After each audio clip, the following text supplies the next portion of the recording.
Frostivus 2023. Deck your frosty halls with festive cosmetics gameplay patch 7.35. It's beautiful, you will see. Okay, so it's something in here is what you meant. Yeah, I haven't read through anything yet, so well, I quickly looked to see if it was big enough to be worth streaming, and then I saw it seemed big enough, so I came here. We got patch 7.35, we got Frostivus, which is crazy. The Dota 2 tournament tomorrow is going to be... Actually, is it even tomorrow? Aren't they starting, like, in a couple hours? I thought there was only supposed to be, like, a one-day break. Is shit about to be wild at the major? It might be 3 hours, 30 minutes. Oh my gosh. I wonder what kind of changes there are. Muckwen, thank you. Thank you. Soon I will have a new badge emote for someone of your status beyond the 6 months. We'll have something new for you all. Okay, let's get into it. Frostivus used to mean something. It wasn't about your friends or your family or your feelings. It was about getting stuff. Yes, Valve is returning to the truth. I want items. But at some point, all that materialism seeped out of the holidays, and suddenly everybody's stupid heart was bursting with the spirit of giving. So this year, we're rediscovering the true meaning of Frostivus cosmetics. Thank goodness. Did I spell Frostivus correctly in my stream title? I think so.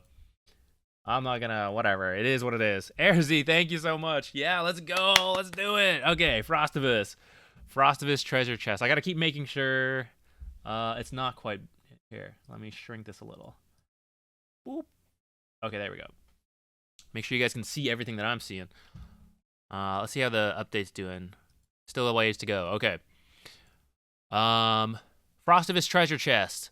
Between December 14th, that's today, through January 11th, so what is that, like 3.5 to 4 weeks? Win matches to fill up your Frostivus spirit meter and get a locked Frostivus treasure chest and a random stocking stuffer, from sprays to emoticons to stickers. Okay, keyword locked, so these aren't free. Earn chests every time you fill up your Frostivus spirit meter. The spirit of Frostivus will flow through you in the form of a locked Frostivus 2023 treasure chest. Buy keys. Truly, back to materialism. Buy keys to unlock chests and discover the true meaning of the treasures inside. I hope there is a Dota shards option. I think they did that in the past for the Muerta one. I like that. If you can pay money or the shards, which you technically earn from paying money for Dota Plus, I don't know. Let's see. Frostivus 2023 treasures, all new item sets for your favorite heroes, plus the return of some holiday favorites, and even a visit from the Wraith King Arcana and the Crystal Maiden persona. Wraith King Arcana was a temporary one, right? Does this mean you're able to get old Arcanas again, or does it mean something like this, where you have a new thing? Famata, you're here? Okay, here, back up. Here we go. Frostivus 2023. Deck your frosty halls with Festivus cosmetics. There's going to be a patch and there's going to be a treasures. You're caught up, Famata. Joke doesn't work so well when we're only right at the very beginning. All right, we got AA here. Silent White. Silver Squall. Snapfire. Oh, this is cool. I can't spin it because we're not in the client. But this looks cool. Ogre. Cute. I mean, not Ogre. Alchemist riding the Ogre. Cute. What was this called? Lumpo and Rupertus. Arc Warden's a snow globe. Orbiculum Equinox. What a title. Pudge? Is this a... Oh, this is a persona. Whoa, the persona's included in this. That's value. That's a value set for the Pudge players. Don't you guys think Frosty the Snowman is such a sad song? There like comes a point where you realize he's like going to die. I think it's sad. Let's move on from that. Dark Thought. Tusk, Jingle Fist. This is pretty. This is... Compared to the rest, this is very... This is just a glove. One of these does not belong with these others. Look. Glove. This. Glove. Persona. Glove. Abominable Snow Beast. Cute. I like it. Ah, this is nice. Crystal Maiden Persona. Also Persona unlocked here. And King Kringle, the Arcana also included. That's wild. Free Arcana. Glove. And then the Courier. I have yet to ever receive one of these. I know many people have never gotten one because they're usually ultra rare, cosmetically rare, whatever. Cosmically rare. Cosmetically rare is more accurate, actually. I want one. I'm not saying I deserve one, but I want one. I want one of these ultra rares. I don't want to buy one. They're expensive. I want one from the chest. The season of very occasional giving. It's a Frostivus miracle. Every time you unbox a set, which means I bought a key, you'll also have a chance to unlock a bonus unusual variant of one of the items in that set. An unusual glove. And like most miracles, the odds of actually getting... I'm making so many jokes about it. I'm going to get the glove. The first box we open is going to be the glove. The odds of actually getting your hands on it are pretty close to being hit by a meteor, so don't clear a space for it in your armory just yet. All right. Is the unusual variant the fact that it has the effects around it? Because that would be pretty cool. But it said it could be a piece in that set. Does it mean it's random? Different pieces could have this effect? Or do you think it's like, for the troll set, it's the axes? That probably makes more sense to attach it to like one. Something like that, maybe. It's a long-ass patch. That's true, actually. Should we pace ourselves? I should probably be going faster or something. Otherwise, it's going to be... We're going to finish at 12 p.m., 12 a.m. Maybe it is 12 p.m. the next day. And I'm not even going to play because I'm too tired. Let's go faster. Stocking stuffers. If the harsh actuarial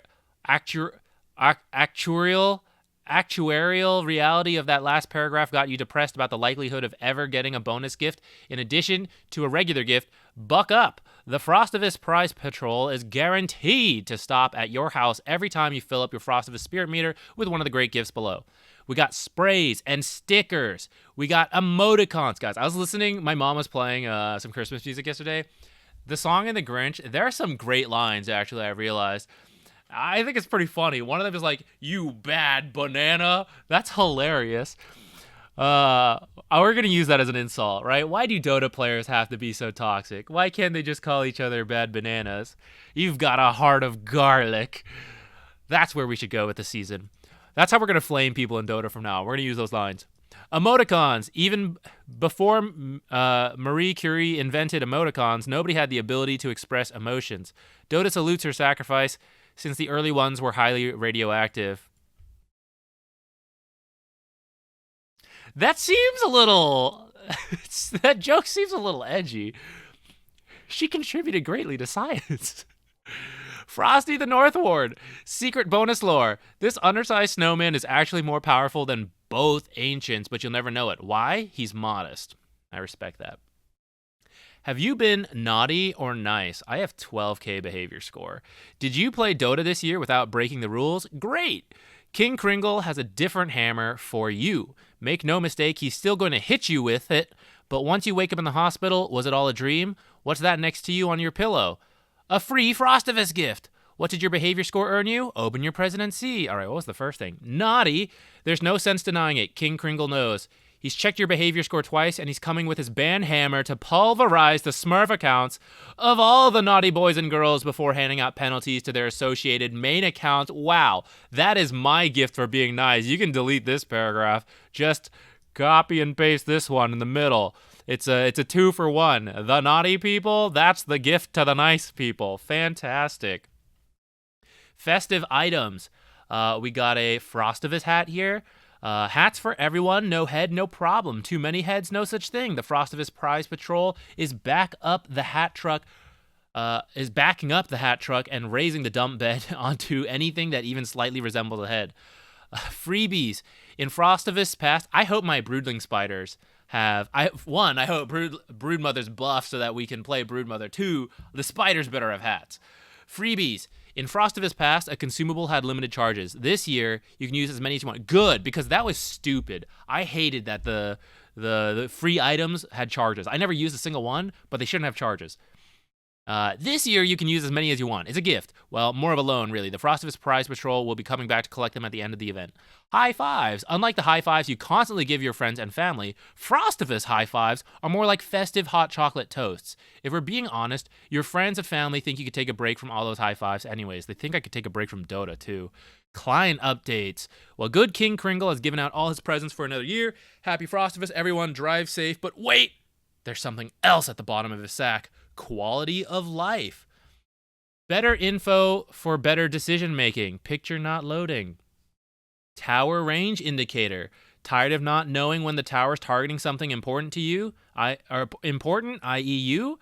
Enhanced effects make it more obvious when it's safe to dive or time to run. Okay, I'm fine with that, but it also already existed, so I don't feel like we needed. Like, what's different? I guess it's permanently up now instead of having an alt button. I guess that's useful. Not everyone knew that setting existed, I guess. Teleport time. It's a little known fact that teleport times in Dota are variable, and up until now, invisible. Now you can check the commute time before you use your teleport scroll. Oh, that's quite nice. That's good to know if someone's TP'd before you or something. Minimap icons. Arrow. Oh, thank goodness. This is such a good change. Minimap icons. Arrows, hero icons, they're both great. Why must I choose, you scream at the sky? Well, now you don't have to, because Dota lore drop, the sky is a wish-granting genie. Guys, this is so good. I was literally just talking to someone earlier today about the arrows or not. A DMZ, actually. He was just in here. We were literally just talking about the fact that the arrows are quite useful. It's annoying that you have to like know the color sometimes to the hero or like press alt, but it's actually quite useful information. For example, PA standing in the jungle or PA standing in the lane and you're just watching her, the enemy on the minimap. If the icon's just still, you're not sure what she's doing. She's probably last hitting, right? But if you have the arrow, you can see that she's looking at creeps, and then suddenly her icon suddenly just took a sharp angle turn directly towards a tower. She's teleporting. So like that kind of like there's small things like that are quite useful from being able to see from the direction of the heroes, but you don't have that if you use hero icons or hero names. And now it's in the game. Let's go. This is great. More ability reticles. Why are some of my ability reticles missing? You scream at the sky. Poof! Presenting even more abilities and an accurate AoE display. Okay, pretty useful. Pretty cool. Ability icon states. Whether your passives are broken by Silver Edge or you're rooted and can't blink away, you'll now be able to tell at a glance whether an ability is disabled with our new ability icon states. Okay, that's kind of cool. So I'm guessing this is broken and this one is, I don't know, silenced, and I hope there's a flow chart for that. Better item tooltips. Getting targeted info on items usually meant a long drive to the library, then a long argument with a confused-looking librarian. Now, target type, damage type, dispel ability, and more are all in the tooltip. Okay, that is good. That is good to have. Finally, you can play Dota within Dota and not having to go through like 16 different outside sources. XP range indicator. This is actually very useful.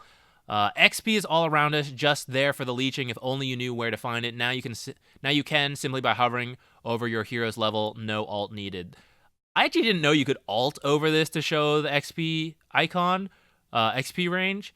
So that's news to me, but I guess it doesn't matter anymore because now you can just hover over it. That's actually really useful to understand how far away from the lane you should stand. That's really good. Dota plus Wisdom Rune timer. For a rune dedicated to Wisdom, the Wisdom rune used to be pretty stupid when it came to showing its spawn timer. Looks like it's smartened up and finally bought a watch. All right, that's useful. Creep bounties. Why can't I see how much bounty each creep is worth, both in lane and in camps? You scream at the sky. Really, the Sky Genie says? I would have asked for more wishes. Anyway, you got it. See you next Frostivus. Actually, this also already existed. If you hovered over the level icon of creeps, it actually showed how much golden XP they give. But it was very hidden and out of the way and a bit of a hassle. So it's kind of nice that it's showing here, not that this is strictly... You don't really need to know exactly how much outside of just a curiosity thing, typically. Like, you still go for them. So, I mean, that fits, right? Quality of life. It's not it's not game changing, but these are all quite nice. I'd say the most useful one here is these two right here. Teleport time, being able to see you're about to do like a 3-second teleport versus a 5-second teleport. And then like mini-map icons having the arrows. I think this is actually huge. Okay, other HUD improvements.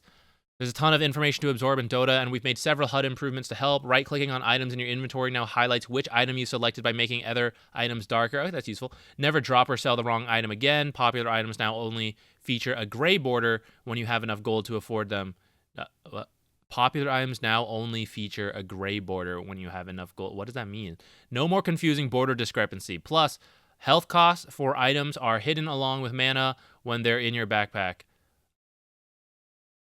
Lastly, entering hero demo mode now spawns you away from the towers, so you can have lots of space to test everything you want. Oh, I kind of, that is a nice quality of life thing. I don't know how often you guys go into demo mode, but I go in there all the time for doing testing and stuff for the videos. Profile showcase, more ways to express yourself than ever before. Oh shit, it's getting even better. Animations. Tired of your heroes just standing there? Now you can choose an animation sequence to get them moving. Freeze frames. Freeze on any frame of an animation to capture the perfect awkward moment. Anchoring onto heroes. Now you can anchor other profile elements onto hero models and watch them move with the animation. Grid snap. Aligning things with your stupid human eyes and gut instincts. Why not let Snap Gridtron trademark do it for you perfectly? Improved portraits. Choose between the 3D models or 2D portrait versions of your favorite heroes. Show off your hero level badge and even your relics. More models. Summons, wards, taunts, pets, item highlights. You name it, you can jam it onto your profile. This is very cool, actually. I don't strictly need literally any of this to play Dota, but it's very cool. It's very fun. Part of the text is off the screen. Oh, oops. I was checking it so much for other things, and I forgot to do this one. Oh, okay, hang on, actually. Before I bother to fix it, Dota has finished updating. Let's launch Dota and see if we can just read the rest of it in the client.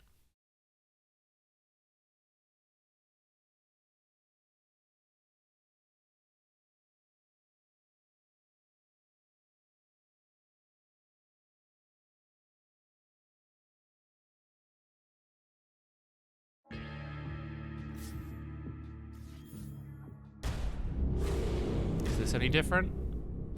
No, this is all the same. New battle report ready. Yeah, let's focus on other things first. Let's look around at the patch changes. All right, let's finish reading the Frostivus update. This is totally different from what we were reading before. Maybe we have to go back. Is there a way to read what we were reading? All right, maybe we continue going through this real quick.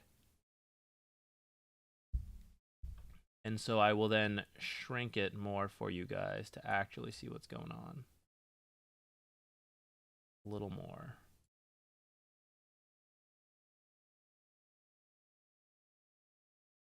Okay.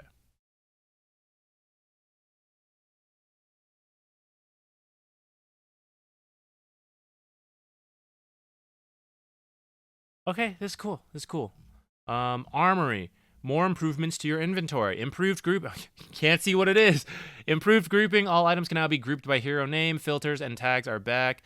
Filter using keywords. Search and create views with predefined search metric. Find stickers. I don't know about you guys, but my armory is cluttered. I do appreciate more search features, but I don't know if I am going through adding these in. So I hope these are kind of like in by default, not like I have to go put in like different tags. I can just search like a certain hero and it just shows up. Dota Plus, new premium sets, quests, and guild rewards. Blah, blah, blah, blah, blah, blah. Okay, we gotta like speed through a little bit. We'll try to look at these sets later. Someone, don't let me forget.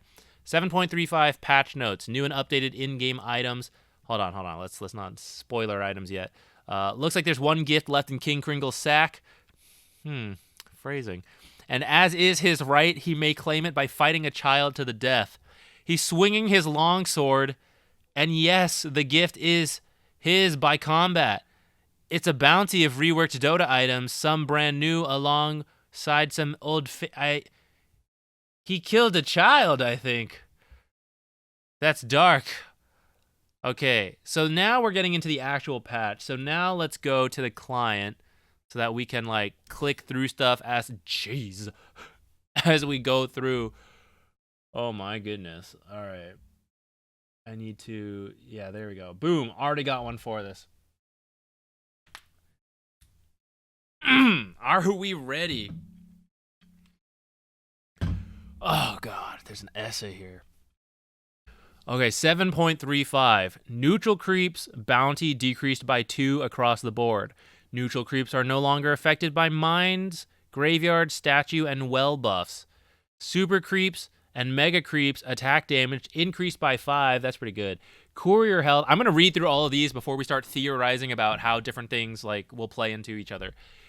Courier health is replaced with attacks to kill. Couriers die after 1 melee hero attack, 2 ranged hero attacks, or 6 creep/tower attacks. I don't know if I like that. Couriers can no longer be healed, and they can't regenerate health except in the fountain. Fountain now deals 25% splash damage in a 250 radius around the target. Added watchers in the mines and well areas. Teleport times to outposts in the Radiant and Dire jungles decreased from 6 seconds to 4 seconds. The watchers and the Radiant. Those are the ones by Roshan, right?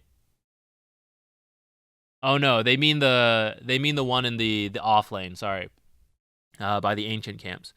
Using Twin Gates now costs 75 mana. Nerf to strength heroes. Nerf to agility heroes. Buff to the wise and intelligent support heroes. Very interesting change. Like I said, we'll talk about these more once we finish reading through all of this. The general changes. We'll go section by section. Units without mana can use Twin Gates for free. Okay. So that's like summons and stuff. Tormentor can now no longer have less than 0 armor. That was the easiest way to do Tormentor, was to have some kind of negative armor ability. Tormentor now has a new ability, The Shining. Deals 30 damage per second on 0.2 second intervals, 6 damage per tick, distributing it evenly among all units within 1200 range. So if you're there by yourself, you're taking the full 30 DPS. If you have more people there, you get to split up the DPS. Okay. Added new Roshan ability, Roar of Retribution. It's been a long time since I think he ever got an ability. In fact, I don't even remember it since I started to play. If attacked by the team that last killed him, Roshan will release a roar that is heard globally, damages all units in 900 AoE, and applies a debuff on them that increases incoming damage by 25%. Triggers when Roshan's health drops below 80%. Damage 50. Damage bonus per minute 10. So let's say you're doing the second Roshan at 30 minutes. So it's saying that's 350 damage then. Debuff duration 8 seconds. Cooldown 20 seconds. Damn, there's a chance he uses this multiple times. So then... This is... I said I wouldn't theorize too much. Okay. Gee, it's so long. Added another new Roshan. Oh, no. Added a new Roshan drop. Roshan... Holy shit. My idea is actually... Roshan's banner. It creates a banner anywhere on the map that buffs allied lane creeps for 45 seconds once they walk in a 750 radius, increasing their health by 75% and damage by 50%. Banner lasts for 5 minutes, or it can be destroyed with 6 hero attacks. Creep attacks count as 1/4 of a hero attack. Isn't it so funny that they said it this way instead of another way? So essentially it's 24 creep attacks. Item is consumed on use. Placing the banner informs an enemy team about its location. Multiple banners do not stack. Bounty on kill 200. So I was talking about this, about being able to like build platforms or a catapult or something. This is in the same vein. You get something, you get to place it somewhere to help you siege the high ground, besides just like the Aegis and the cheese and stuff. This is pretty useful. I would say, in terms of helping to end the game. Starting from the second death, Roshan drops Cheese when killed on the Radiant side, and Roshan's banner when killed on Dire side. Whoa, interesting. Starting with the third death, Roshan now drops Refresher Shard on the Radiant side and Aghanim's Blessing on the Dire side. So we're swapping the way it currently is on those. Second death. Okay, so we'll always have one of those. Okay. Double Damage Rune, renamed to Amplify Damage Rune. Base damage bonus decreased from 100 to 80%. Now also provides 15% spell amp. That's pretty interesting because double damage has been a lot better on right-clicking heroes, but spellcasters, someone like, who's a good example of this? I don't know. I'm trying to come up with something and coming up short. Leshrac, let's say, right? Leshrac didn't really need the double damage, same with Zeus. It was useful for the first, like, lane when you can, like, deny people and stuff, but in the late game, it's like, I don't give a shit. I don't right-click. But now 15% spell amp on like Leshrac or Zeus or some other spellcaster who I'm sure exists, right? That's pretty cool. I wonder if the carry players will really let them have it though. Will they? 80%. We'll see. We'll see. Lina. Ooh, yeah. Lina would get both. Lina, certain heroes will benefit a lot from this. Lina, Gyrocopter, others, I'm sure. Let's keep going. Invisibility Rune now grants 25% damage reduction while invisible, plus 5% for each full rune cycle. That's pretty interesting. Haste Rune now lasts for 22 seconds plus 3 seconds for each rune cycle. Oh, these are interesting changes. Runes are getting more powerful as the game goes on. Arcane Rune cooldown reduction decreased from 30% to 25%. Not Arcane Rune, though. Screw that one. Regeneration Rune is no longer disabled by taking damage. What? Instead, it lowers the regen rate to 1% HP MP per second. What is it usually? I don't know how much it is by default. Chat, will someone look at that up while we continue to read? Removed a tree on the area on top of Dire tier 2 mid. I bet it's one so that you can actually walk through. There's like a solid line of trees that look like you should be able to walk through, but you can't. I hope it's one of those trees. Remove the tree on the area on top side of Radiant tier 1 mid tower. Same thing. Sometimes you TP in and you're stuck. I hope it's one of those trees that you can just step out. Remove the tree next to the medium neutral camp on top of Dire's tier 1 top tower. So there's another one up there that you can walk in because of pathing, and then you kind of get stuck because of the neutral creep. So I hope it's helping with that. Remove the tree on the path below Radiant tier 2's bottom tower. I don't have any complaints on that one. I don't know which tree this one's talking about.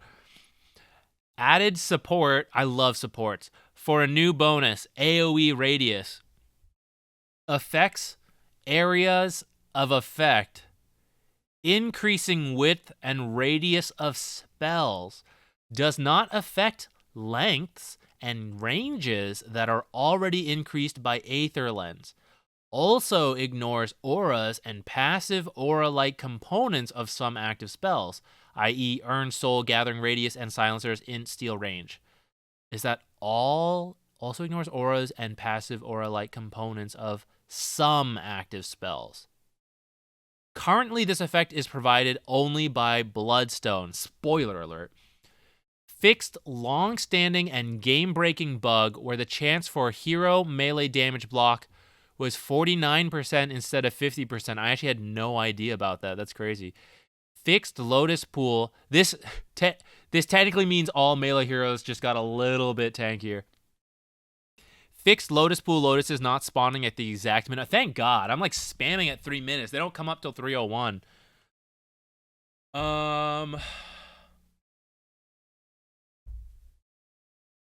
AoE. So if I get Bloodstone as Jakiro, I can like chonky Macropyre, right? Is that what this is? Okay, let's talk about some of these changes. So I think a lot of people had complaints about the game length and how difficult it was to end. I did not see any changes to fortification, but the super creeps and mega creeps becoming stronger. So if you already have one set of barracks, it should be easier to keep that lane shoved in for your team, and they do more damage to the tower when they get there. But of course, you have to actually break the first high ground in the meantime, and that's what this new Roshan's banner. Y'all thought I was crazy talking about building catapults and shit. I know this is like more tamed down than that, but I think we were on the right track, that you get something from Roshan that helps to negate the advantage of high ground. So when you get this banner, you're going to say, let's go mid and drop the banner somewhere. I'm not fully sure where it's going to go yet. It's supposed to be near the enemy's half. You're not supposed to be able to just drop it in your base for permanent upgrades because it only lasts for 45 seconds. So in theory, you drop it somewhere near like the enemy tier 2 where it used to be, and then your creeps get buffed up and they're a lot harder for the tower to kill. 75% more health. And while they're alive, they're also getting 50% extra damage. So while you have this banner, it should be a lot easier to siege the base. Is that enough? I don't know. We'll see. But it only drops on Dire, right? So now we have the Radiant versus Dire debate. Aghanim's Blessing was considered a lot better than Refresher Shard. So we're swapping it. We're putting Aghanim's on the Dire side. And I would say this Roshan's banner sounds better than Cheese. If I had to pick one, especially at the start where I'm trying to break the high ground, Cheese takes up a slot. And that it has its uses, but it is taking up a slot that you have to hold in case you need to activate Cheese. And you can't use it on someone else. In fact, maybe that's a buff that they could add in one day, where support can use Cheese on a core, for example. But that doesn't exist. Aghanim's banner, Roshan's banner, could be dropped, so you don't need to fill up an inventory slot with it once it's down. So it actually sounds a lot better to me. Maybe it just sounds exciting, so I think it's better. And it's going to be on the Dire side as well. So big buffs to Dire that you're going to want to do Roshan while it's on the Dire side. So even if you're on the Radiant team and you're winning, and a lot of times you could like take Roshan around 20 minutes, and it was like, okay, cool, the Radiant Roshan's better. Now you might want to wait till 25 minutes or like nighttime when he goes to Dire side. Block of Cheese though, but you don't need Block of Cheese till like 50 minutes anyway, so you can do the early ones on Dire. I guess the very first one doesn't matter, right? Because it's second death onwards. I find it interesting. So they're making it harder to repeatedly take Roshan. They're giving a warning system to the enemy and seriously a potentially game-throwing debuff. So you have to be much more careful about Roshan, which encourages teams to contest, right? Forget your pubs. No one even knows what Roshan is. But at the pro scene, you know someone's doing Roshan. The winning team is doing Roshan. The next one, the third one, the fourth one, the fifth one, who knows? And you know it, but you're scared to go. But now there's going to be a debuff on the enemy team. And for how long? For 8 seconds. They take 25% extra damage. I mean, that's huge. That's a huge amount of damage. Extra damage.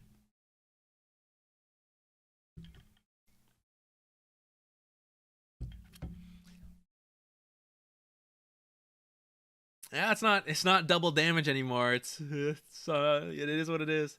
Did we get Ag's Lab? I actually don't know. I don't know if there is. I don't think there's an event mode, but I haven't read through everything, so maybe there is. Okay, these general changes, I'd argue, are the biggest change to the meta without having read anything else. Of course, we'll go see what changes to the items and heroes there are, but these are usually where like the true meta develops, like when creeps become worth more, when creeps are something, you know, like that is like the map's bigger. Sometimes these like general changes, which are just like boring text lines, like they actually define the meta. So I wouldn't be surprised if like this is what it is. Oh, Twin Gate's having mana, so that's another big one, right? So a lot of the rotations, you have to feel confident about doing it. Sometimes you just go through the twin gate because you can. Sometimes you just go back and forth because you're undecided. You're like, should I go here? Should I go there? Yeah, you have to know, like, I am going, we're doing something. It's 75 mana. So, very interesting. That should cut down the side lane rotations, yet it's still possible. So, very cool. 75 might be a little high. It might need to be smaller. I'm okay with starting at 75, but I think that might actually be too much. Because if I want to gank, I have just like bullied out the enemy. I've used mana, and now I want to gank. I have to have enough mana to go through and do something. 75 is a lot in the early game. I don't know. Maybe that's the point. It seems a little high. Mid ganking is back. Could be. Also, you know what? I'm saying the mana cost in the early game could be a lot. Maybe there's some item changes. You know, free mana. Mango trees are back by the twin gates. Let's find out. Item changes. So we got Ring of Tarasque. This is back. If you didn't know, this actually was an item for a little bit. Ring of Tarasque, returning item, now is basic secret shop item, 1,800 gold, 12 HP regen. I'm gonna just throw it out there. I think it probably builds into the heart of Tarasque, but we'll have to see what else, maybe it goes into something else.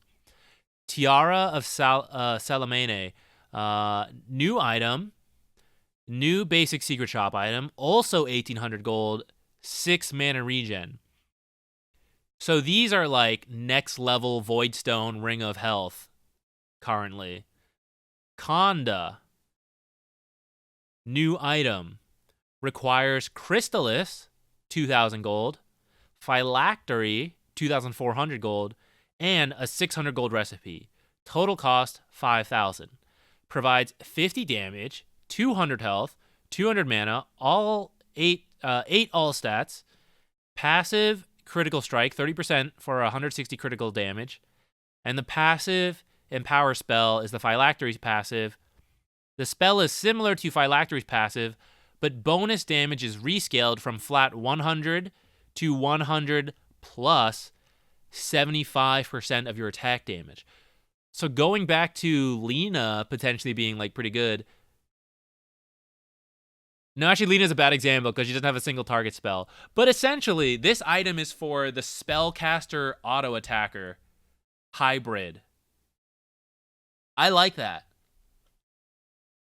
Wakanda forever, yes! We're going to have some great memes with new items, I'm sure. Parasma, new item. Witchblade, Mystic Staff, 5,575.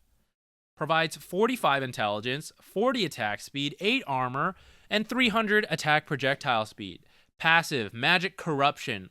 All your attacks apply negative 20% magic resistance debuff on enemies for 4 seconds. For a second, I thought it was stacking.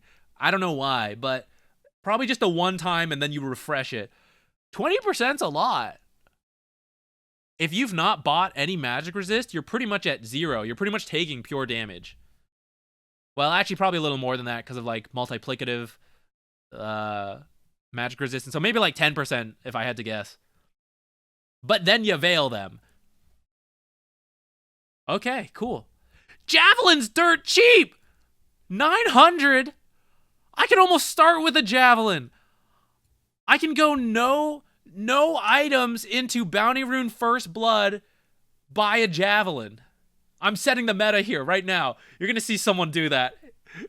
No, that's garbage. Don't do it, guys. This sounds stupid as hell. But someone's going to do it thinking it's good. Don't let it be any of you guys, please.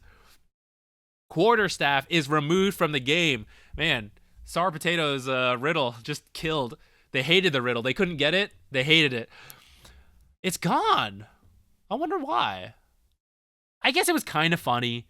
But I mean, it was damage and attack speed. I thought it fit with quite a few items. I don't really get why it's being removed, but maybe I will when I read the rest of the stuff here. Ring of Health. Item moved from the secret shop to the miscellaneous category in the main shop. Oh, we can just buy it in base now. Okay. Ultimate Orb. Cost, holy shit, 2,800 on the Ultimate Orb. And it's going from 10 to 15. Damn, this thing's expensive. Voidstone. Who's that? Item moved Thank from you. the secret shop to the missile. I don't know why. It's the same as a Ring of Health. Hey, Chica, thank you so much. Thank you. Always good to have you here. Yeah, what's good though? What's the Mask of Madness going to be built out of now? Arcane Boots, reworked. Recipe change. Now requires Boots of Speed, Ring of Basilius, and a 375 gold recipe. Total cost unchanged. They don't want me to disassemble it and do all my little tricks. Biomanic, thank you so much for the Prime sub. Thank you. I appreciate all the support, guys. Couldn't be here without you. Thank you for the spirit of Frostivus and helping me out. Arcane Boots no longer provides 250 mana. Now provides 0.75 mana regen. Now has Bassi Aura, so that's +1 mana regen to all allies within 1200 radius. No longer disassemblable at any time. I feel nerfed. Not that I did this that much anymore because I'm washed up, but you could like have Arcane Boots, you could disassemble them, backpack the energy booster for like min-max efficiency, reassemble as needed. It's gone now. Is this good? Arcane Boots worked out to over 2 mana regen per second if you use it off cooldown. It was over 2 per second. I think it was like 2.2 or something. But you could also drop various items, which was great. And you didn't need to actually spend all your time next to allies. You could walk in, Arcane Boots, and walk away. This is a pretty big change to these items. But the build-up is much nicer in the fact that you get Ring of Basilius for the lane, let's say, and it goes into the Arcane Boots. So, pretty interesting. I feel like this is a big change to an item that has been, like, the way it's used has been pretty iconic for this, like, early tempo stuff. This could be a big nerf to the style of play. Like, you want to be active, so you're just, like, the guy joins, you throw out all the mana of the spells, you Arcane Boots him, he goes back to doing whatever till the cooldowns are up, he rejoins you, you got Arcanes again. You know, he's getting so much mana while still being able to move freely. And now it's like not so much. Again, theorizing a lot about a patch I haven't finished reading, but I'm just saying. Okay, let's keep going then. Bloodstone, +75 AoE increase. So if you're joining in late, now we have a mechanic. Instead of just attack range and spell range, there's chunkiness to the spell. So the Lina stun can like increase by 75 AoE. Some talents have had this, so I guess the mechanic existed, but it had to be a talent. But now it looks like it's purchasable through Bloodstone, and I imagine in the future they'll probably like add it to some other stuff. Maybe it'll be on like a neutral item later. Pretty interesting. 75 may not sound like a lot, but it's AoE, so it's like, you know, it ends up being a lot bigger than you'd expect because it applies on both ends. So pretty interesting. We'll have to see. Oh, God, this is going to be so frustrating on Leshrac. Imagine Leshrac Shard with Bloodstone. Holy shit. It's going to be like giant pockets of areas you can't stand in. Support Leshrac rushing Bloodstone? Maybe. Oh, man, that's going to be a huge pain. I'll be curious who else ends up building Bloodstone because of this. Bloodthorn, item reworked. Man, Bloodthorn, ever since it's been put in, Bloodthorn gets reworked almost like every other patch or something. It goes through a change. Recipe change. Now requires Orchid. All right, that's the same. Cheap-ass Javelin, Hyperstone, and 450 recipe. Total cost increased from 6,800 to 6,825. Okay, that's fine. Intelligence bonus decreased from +32 to +15. Mana regen bonus decreased from +5 to +3. Damage bonus decreased from +35 to +10. What is it getting? Health regen bonus increased from 6.25 to 6.5. And then attack speed bonus is from 60 to 100. So that's the big change, the big buff for it. We'll see if that really ends up being the case. No longer provides the 25% magic resistance. No longer grants Mage Slayer's passives. Now also provides Javelin's passive. Effect is similar, but the piercing chance is increased from 30 to 40%. Soul Rend now also causes all attacks against the target to deal 60 bonus magical damage. Whoa, whoa, whoa, whoa, whoa, whoa. We might be back to seeing Broodmother get like fast Bloodthorns, and then every little spider is like bop, bop, bop, bop, bop, bop, all getting 60 extra magic damage. Or maybe Nature's Prophet could do it as well. Who else has a bunch of summons? Illusions, like a PL picking this up super early. Now, this could be quite nice for illusion heroes like PL and Naga who really don't want to buy MKB, but Bloodthorn synergizes with this 60 bonus magical damage, plus it gives them not as good of evasion piercing as MKB, but 40% when you attack really fast. Pretty decent. I think you get away with it. Like if you didn't want to build it. Maybe against a hero like PA, you still feel like you need to get MKB, but against someone who's got like Radiance or a Butterfly, like Bloodthorn might be enough. Oh, Butterfly, maybe it's getting nerfed. Butterfly recipe change now requires a Claymore instead of Quarterstaff. Total cost increased from 4,975 to 5,450. Butterfly did feel a little cheap. I know 5,000 gold's not that cheap, but it felt like a late game agility item, and it felt like not that expensive for the point you're usually buying it. So I'm kind of glad it's being more expensive. It doesn't provide 30 attack speed anymore, and instead provides 20% base attack speed.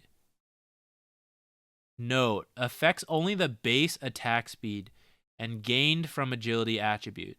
Does not affect attack speed bonuses from buffs and items. Okay. I'll be honest. I didn't realize we had a difference between base attack speed and like buffed attack speed. In the same way damage comes from attributes versus like damage items like a Daedalus. Like I knew you had a base amount of attack speed, which for most heroes is 100.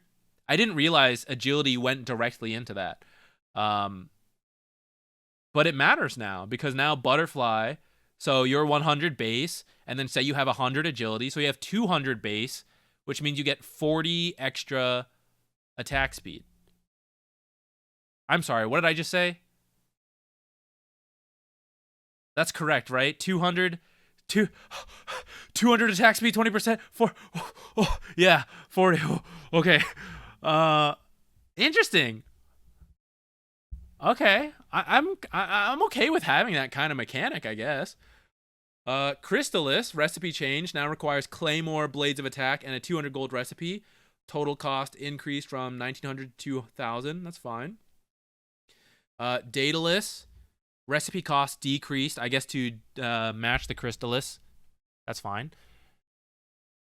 Disperser recipe change now requires 2 Diffusal Blade, Eagle Song, and a 400 gold recipe. What was Disperser before? Demon Edge. That's right, Demon Edge.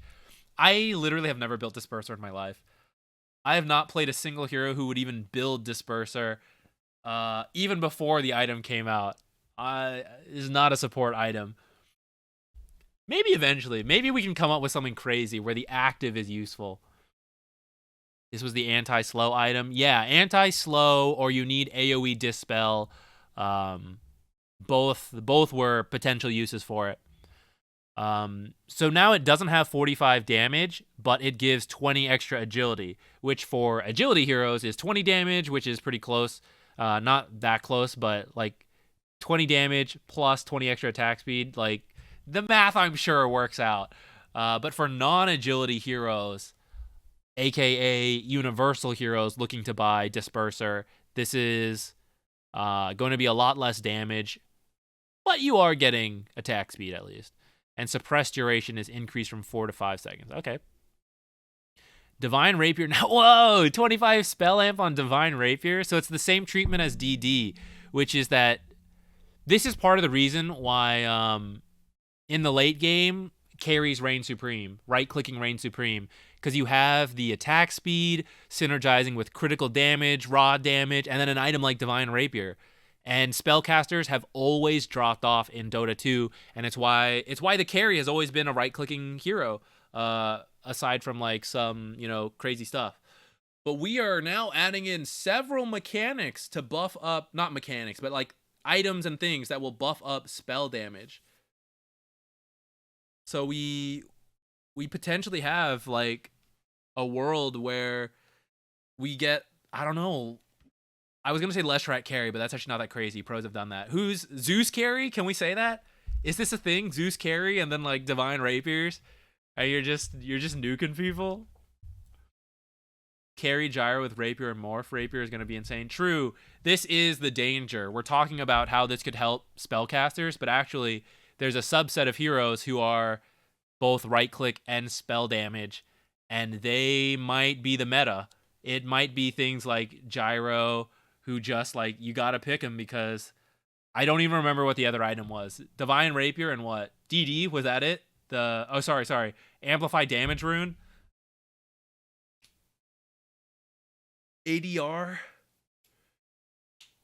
Is PA Dagger a spell? It's a spell, but the damage it deals is physical damage, as if it was an attack. Well, actually, there might be some scaling on it based on the spell amp, the base extra damage. I'm not 100% sure, actually, for PA. That might be something we have to double check later. But yeah, this is going to be nice for like quite a few heroes, I think. We'll see. Echo Saber. Recipe change. Now requires Ogre Axe, Broadsword, and Voidstone. So now 2,700 gold. Does not provide 10 intelligence, nor 10 attack speed. Damage bonus increased from 15 to 20. Strength bonus increased from 13 to 15. Echo Strike cooldown decreased from 6 to 5. Okay. I kind of like that. Does this mean it doesn't say anywhere that it won't be disassemblable? Current, or old, I guess. Old recipe was Ogre Axe plus the Oblivion Staff, or whatever it's called. And you would build it, disassemble it for BKB. Maybe you still do that, but will Broadsword and Voidstone build into something else? Because in the past, you might rebuild Echo, or you might put that into another item. So there were like uses for it. But now this disassemble might be awkward if you do that trick. Eternal Shroud. Recipe change. Now requires Cloak, Ogre Axe, Vitality Booster, and 800 gold recipe. Total cost from 3,100 to 3,600. Does not provide 7 HP regen. Now provides 300 raw health. Magic resistance bonus from 35 to 25%. Shroud percentage of damage as mana restored rescaled from 30% after reductions to 20% before reductions, which is much better. Now has an additional passive, Eternal Endurance. For every 300 magical damage, the equipped hero receives. That's a weird way to say it. Whoever has the Eternal Shroud receives. It gains a stack up to a maximum of 6. Each stack increases Eternal Shroud's base magic resistance by 4% and lasts for 8 seconds. Stack duration is independent from each other.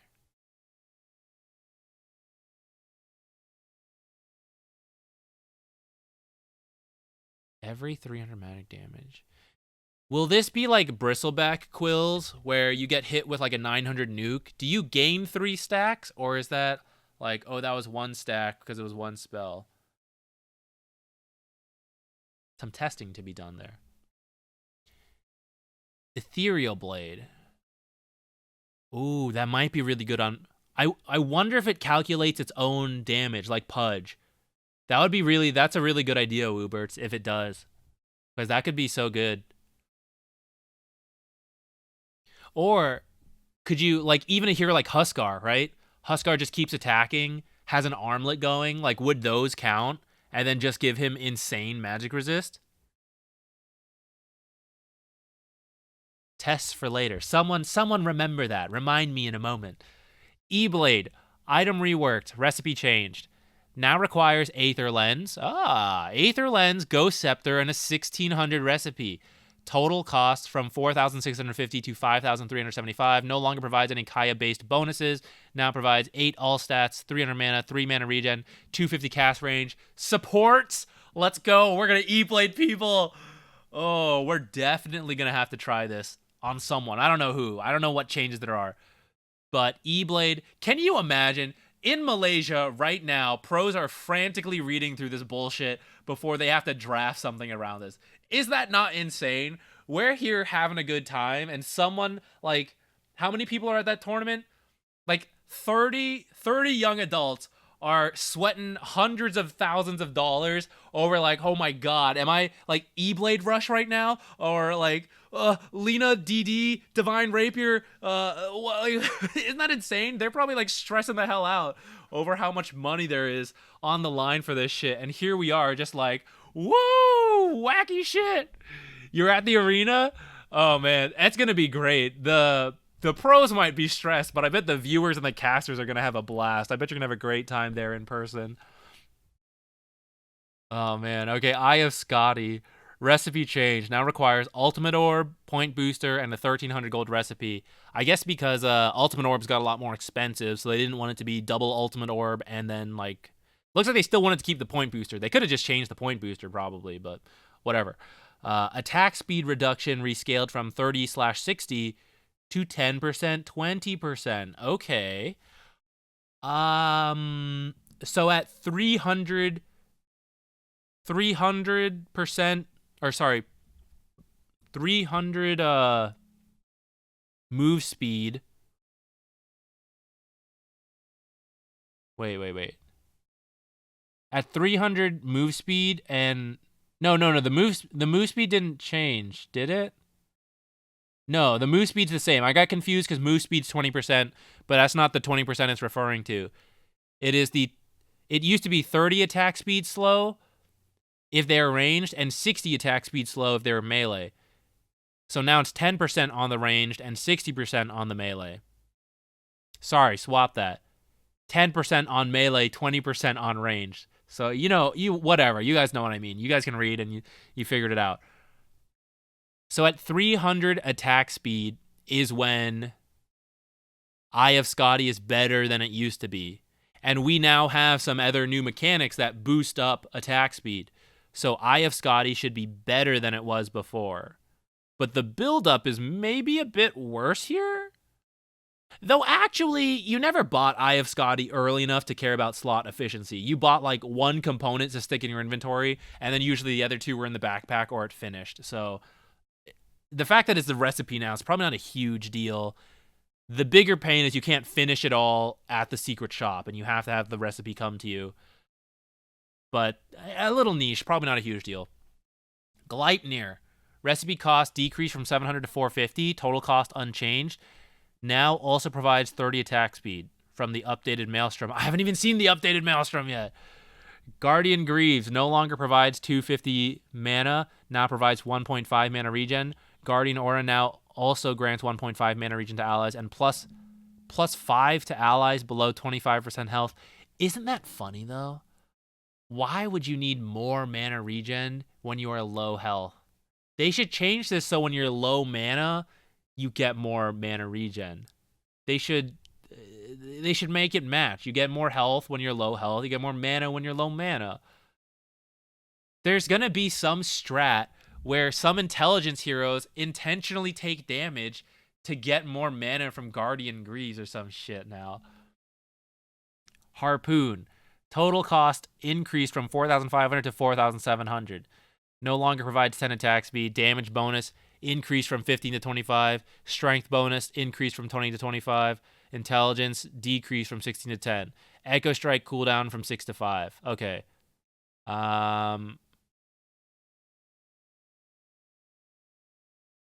Raw damage and tankiness. Less attack speed, less mana. All right. And it's more expensive. This is a fairly popular item, so I think it's okay. Heart of Tarasque. Reaver. Ring of Tarasque, and a 600 gold recipe. Total cost unchanged. No longer grants 250 health. So just flat nerf there, actually. Just straight up no 250 health. Ah. Is Ring of Tarasque... Vitality Booster's pretty hot garbage. No one in their build path is like, yeah, pick up that Vitality Booster. But HP regen is quite good. But 1800's a lot. So it's a better stat for a component to have to pick up early, but it's more expensive. A lot more expensive. And the final item's nerfed as well. Helm of the Overlord. Recipe change. Now requires Helm of the Dominator. Ultimate Orb. We're back to this. 775 recipe. Total cost down by 200. All attributes bonus from +7 to +21. No longer grants Vlad's aura. Wraithback backed. Universal Heroes Rejoice. Beastmaster Lycan. Broodmother? Probably not Broodmother, probably not her. But Primal Beast, or sorry, I keep doing that. Beastmaster and Lycan are gonna love this item. They can still buy Vlad separately. But now they have super Chen? Yeah, Chen just running people down with his right click damage. Oh, core Io, that could be interesting. Io with a Helm Dom. That could be fun. Holy Locket. This hasn't been great, so let's see what they did to it. Changing the recipe now requires Diadem, Magic Wand, and a 900 gold recipe. Total cost decreased from 2,400 to 2,350. No longer grants regen aura. All attribute bonus decreased from +10 to +9. Energy charge, health mana restored per charge increased from 15 to 17. Energy charge, base charge, restore time 10 seconds to 8 seconds. Okay, so this actually makes your charges worth more, and you get the charges faster passively when people aren't casting spells and you're just getting them over time.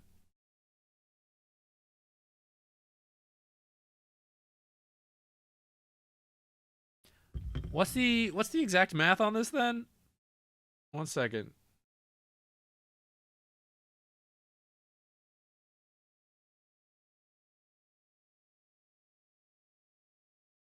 $442?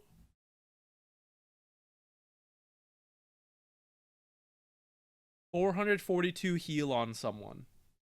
And mana. For 2,350. That's kind of a lot. What was it before? 15 times 20 times 1.3. 390?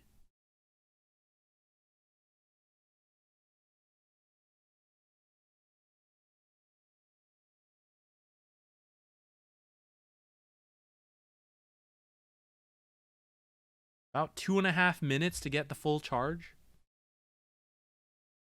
Interesting. We'll have to think on that. Lincoln Sphere. Recipe change now requires Ultimate Orb, Perseverance, and a 600 gold recipe. Total cost 200 higher. No longer provides 10 damage. Oh, this is just straight up nerf. I thought I was gonna get something. I didn't really realize Lincoln's was considered a... Like, I think it's like good in the right situations. I didn't think it needed to be nerfed by getting 200 more gold cost and losing 10 damage. But I think it's probably fine. It is very good when it's good, so maybe they wanted to touch on that. Maelstrom, recipe changed because we lost Quarterstaff, I guess. Now also requires... What did I just say? I'm thinking of old Maelstrom, actually, aren't I? It was just the Mithril Hammer and the Javelin. See, I never build Maelstrom. What do I know? Now also requires Gloves of Haste. Total cost from 2,700 to 2,950. Provides 25 attack speed. Damage bonus increase from 24 to 25. No, what did I just say? I'm tired. We did a stream earlier. Now we're streaming again. Whatever the hell Maelstrom's made out of. Wait, isn't this like one of the old recipes, actually? It used to have a Gloves of Haste in it. Damage bonus increased from 24 to 25. Chain lightning damage decreased a little bit, though, actually. So it's more expensive, but it gives you attack speed, and it gives you 15 mana, and it gives you the ability as a carry to buy Gloves of Haste, and people think he's building a Maelstrom, boom, Midas. They never know. They never know. They think you're playing the game, you're Midasing them. Mage Slayer, total cost increased from 2,500 to 2,625 due to Oblivion staff changes. Attack speed bonus increased from 20 to 45. No longer provides 20 damage. Mage Slayer debuff now also deals 20 damage per second. How long does this last? 6 seconds. That's kind of, whoa. 120 damage.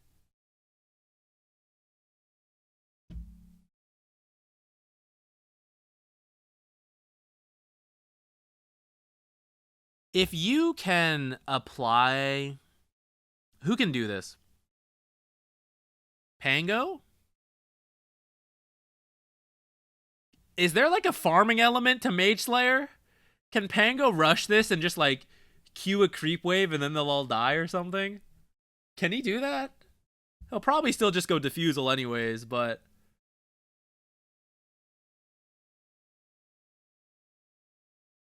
Blink cancel. Oh, that's the big part, yeah.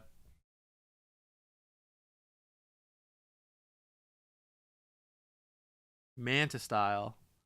Recipe change now requires Yasha, Didum, and wow, really expensive recipe, 1,550. Okay, build-up is worse on Manta. But the second component's easier to get. But it has less stats to it. That might still be okay, actually. Like, think about your anti-mage, you know, trying to finish his Battle Fury into Manta. It's like 50 minutes into the game at this point, right? Instead of having to save up for Ultimate Orb, which would have more stats on it, but it takes more money to get, he gets a Didum, gives him more stats, which helps him farm a little easier, a little faster to get this more expensive recipe. It actually might be okay in the end. Mask of Madness changed. Now requires Morbid Mask and a Broadsword. Total cost is going up to 1,900 gold. Doesn't have a 10 attack speed, but has 10 more damage. This might actually be better for it anyways, because when you activate it, you get 110 attack speed. And there's a diminishing return when you invest too much in raw damage or raw attack speed. You want a balance of both.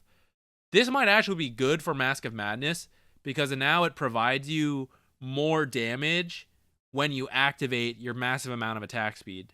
And I think 10 extra damage is probably worth more than 10 attack speed. I don't know. Math? Maybe? What? What? What? It's gone? We're removing Medallion? Effing chat. Why? Oh my goodness. It's gone? Oh, that's so sad. I buy this quite a lot on different heroes. It's gone. We gotta be brave for the Medallion of Courage and go on without it. Goodbye, Medallion of Courage.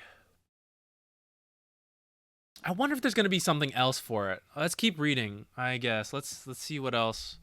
What is gonna replace Medallion for its armor boosting? Is Solar Crest still gonna be in the game? Do you just have to go straight to Solar Crest, maybe? Maybe. Medallion was a little like... It could be really good in the right situations for how cheap it was. And in other situations, it was kind of like garbage, even if you got it early. And it might be good later. But I don't know. Maybe that's what they didn't like about it. It was like too good in the right situations for how much it cost. So maybe it'll just be Solar Crest. And you have to go like all the way to that. Meteor Hammer. Recipe changed. Now requires a crown, a Kaya, and an 800 gold recipe.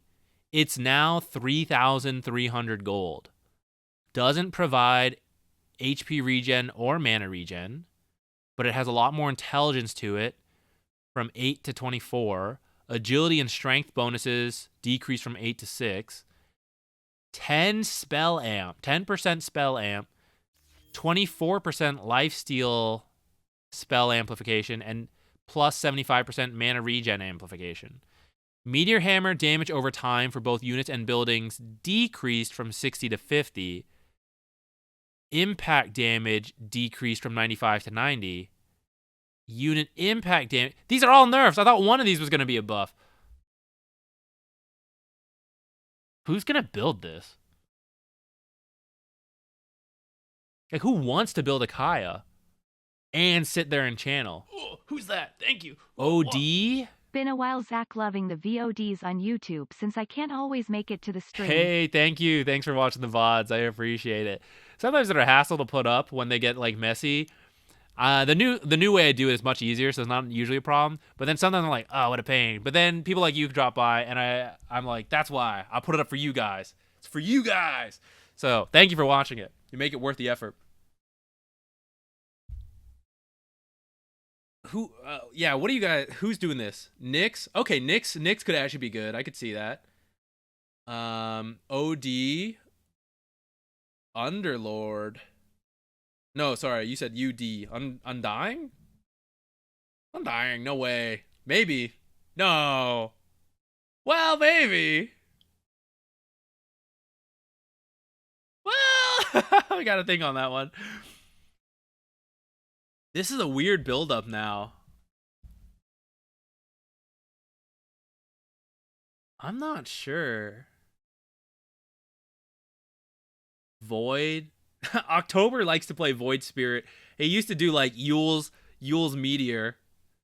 That might actually be kind of good now. Maybe, you know, maybe not. Think of it for the mana. But you could build other things for mana. A lot of the heroes who need mana don't want to sit and channel.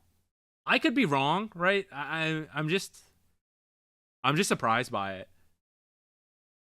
I think the real thing that hit me is that I wanted to build it on Treant Protector, and I was hoping to get to do that.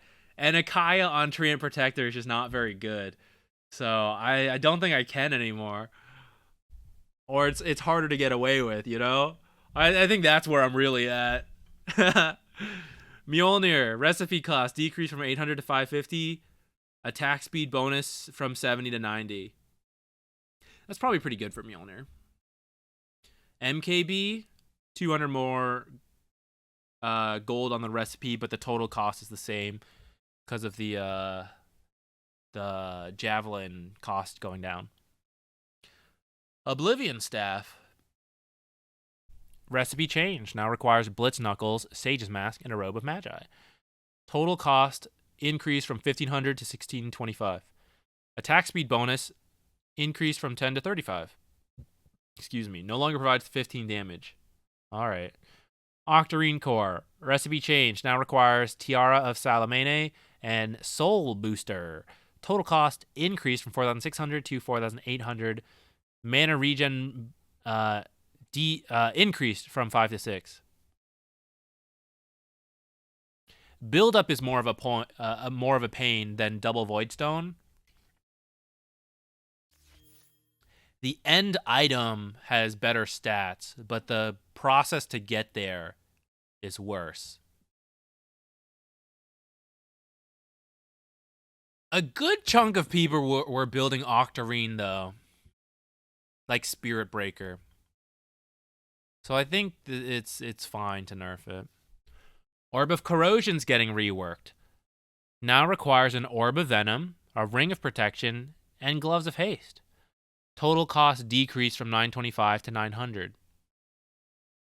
Provides 3 armor and 25 attack speed. Passive, Corrosion. Attacks on enemies apply a debuff that deal 5 damage per second. Slows enemies by 13% or 4% if the equipped hero is melee or ranged, and decreases health they gain from healing Regeneration, Lycium spell ice with 20%. Duration 3 seconds. Damage over time affects buildings. I don't know if you guys remember. Venomancer for a moment was given health regen reduction on his passive, and that was instantly taken away from him after like a week. I think it was a little more than that, but it was way too good in the laning stage. 900 gold 900 gold is not cheap to buy right away in the lane. So maybe you'll get through the most value of your like tangles and salves.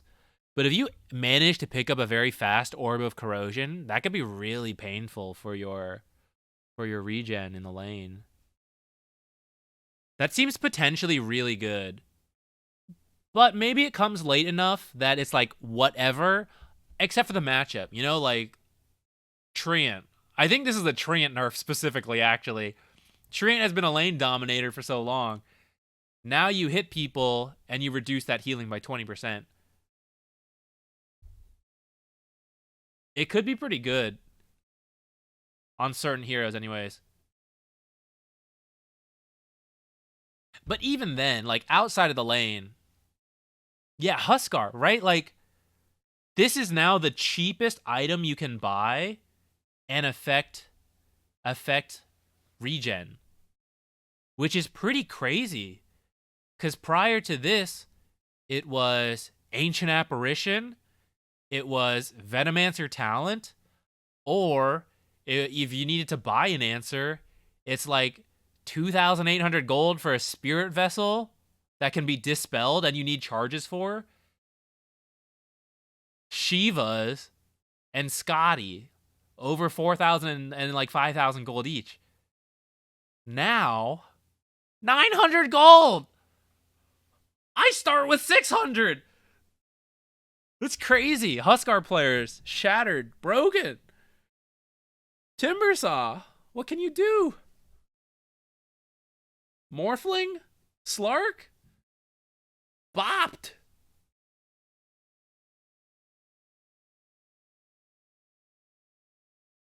Could be, I don't know. This seems like it's really good in certain matchups. Orchid. Recipe change. Now requires Oblivion Staff, Cornucopia, and 650 gold.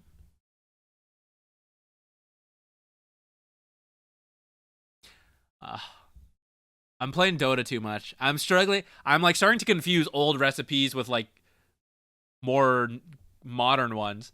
For a second, I was like, it already had Oblivion Staff. What is it? No, it was what? Blitz Knuckles, Void Stone, or something. No, it was like Blitz Knuckles, Cornucopia, Blades of Attack. That was a weird recipe, actually. Anyways, the last one we had was a really weird recipe for Orchid. So I think this is Oblivion Staff into Orchid makes a lot more sense, anyways. Staff of Wizardry, yeah. See, like, I don't know. This is all gone. Can I summarize changes that will affect supports? I will do my best after I finish reading the patch. I'll do a brief one here with you all, and then, you know, a video in a day or two. Pavis, let's see what Pavis got. Okay, we need to...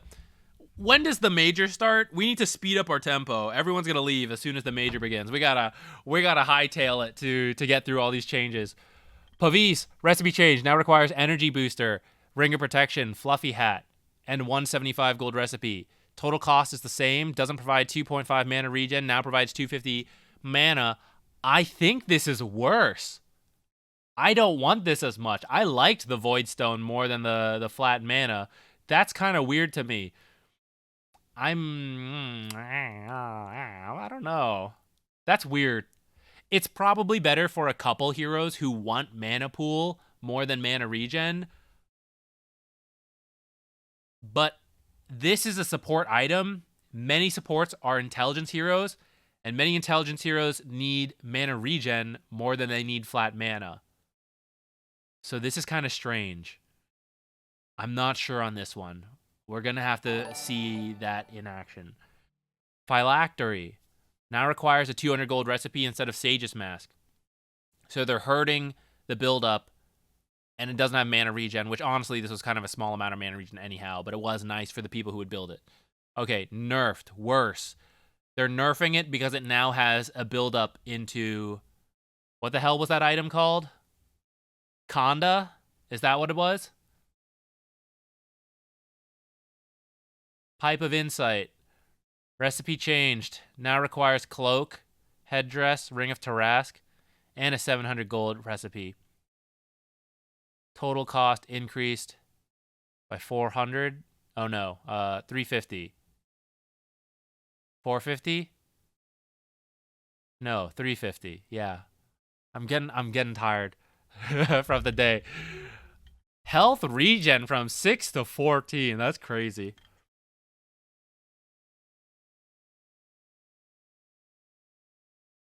I don't know. I'm just gonna see that one in action.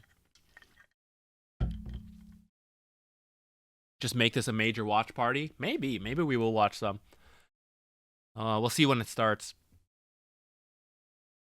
75 mana for Twin Gate. Mana Boots being gone. I guess that's true. Some heroes like maybe used Arcane to have both regen and mana pool, and now it's gonna have to be split up between different things. Well, yeah, maybe Pavis has something. My gut feeling is like it's bad, but I could be wrong. Or maybe there's other changes that, surprise us. Refresher Orb, Cornucopia, Ring of Tarasque, Tiara of Salamene, and a 200 gold recipe. We take 3 crown thingies looking things and we turn them into a ball. Excellent. Health regen, up. Mana regen, up. Damage, down. I think this is funny because Refresher Orb BKB meta, if you guys remember that, was a huge pain. It was such a pain that both got nerfed. There was a mana cost added to BKB, and Refresher had its mana regen decreased so that the stat heroes like PA, carry, stuff like that, who don't have huge mana pools and stuff, it was painful for them to BKB, use spells, use items, Refresher, and then be able to BKB, use all of it again anyways.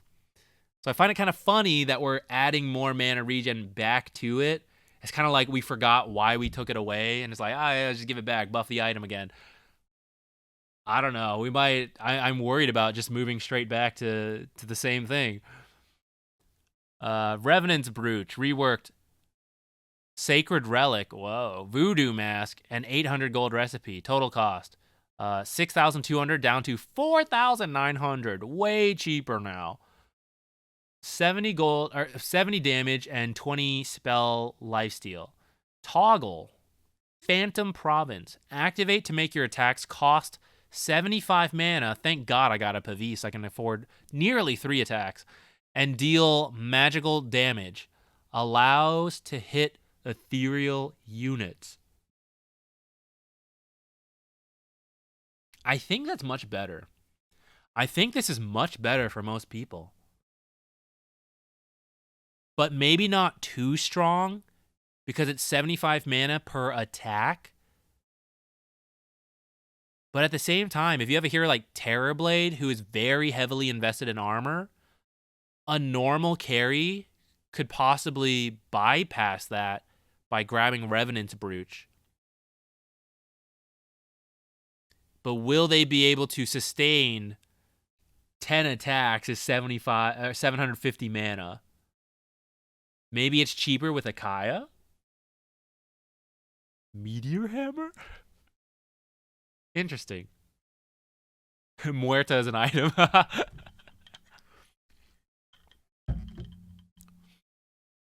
Scythe.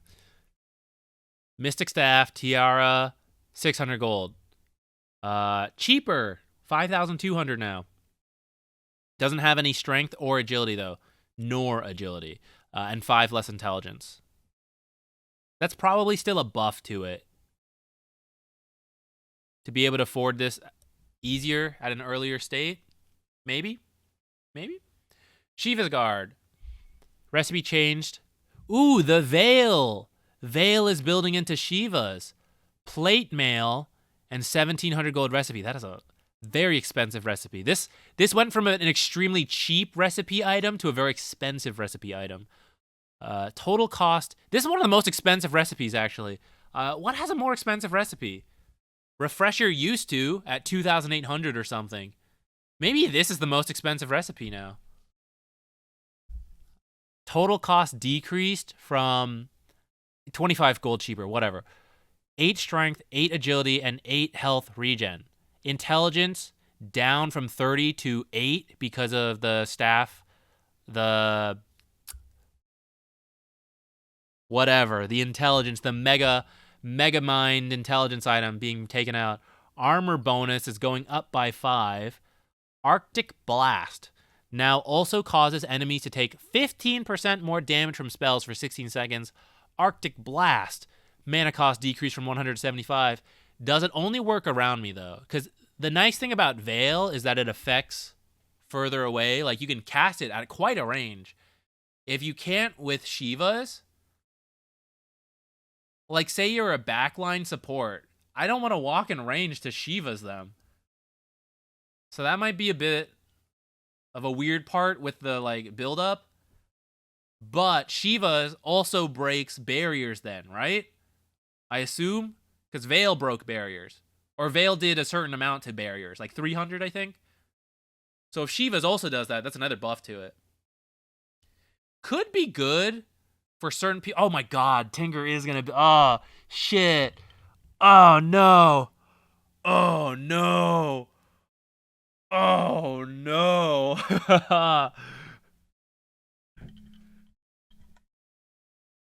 Could be a problem. Could be a problem. A lot less intelligence for him, at least, you know? Maybe that'll hurt his mana pool. Silver Edge. Can you go Meteor Hammer Tinker now? Wait, can we do Tinker support with the Meteor Hammer? Silver Edge. Recipe changed, requires Shadow Blade, Demon Edge, 250 gold. I think we had this before. Maybe not. Maybe there's a new variation of Silver Edge. Damage from 52 to 60. No longer provides critical hits passively, nor from Shadow Walk.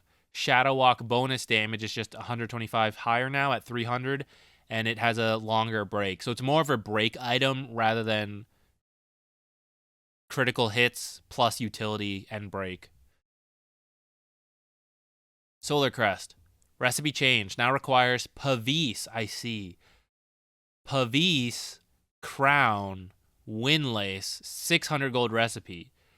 Total cost increased from to now 2,700. Doesn't have mana regen. Has flat health and flat mana, 200 and 300. Shine now additionally grants a 400 HP barrier. Can be applied on self, but does not grant bonus armor in that case. Shine can no longer be cast on enemies.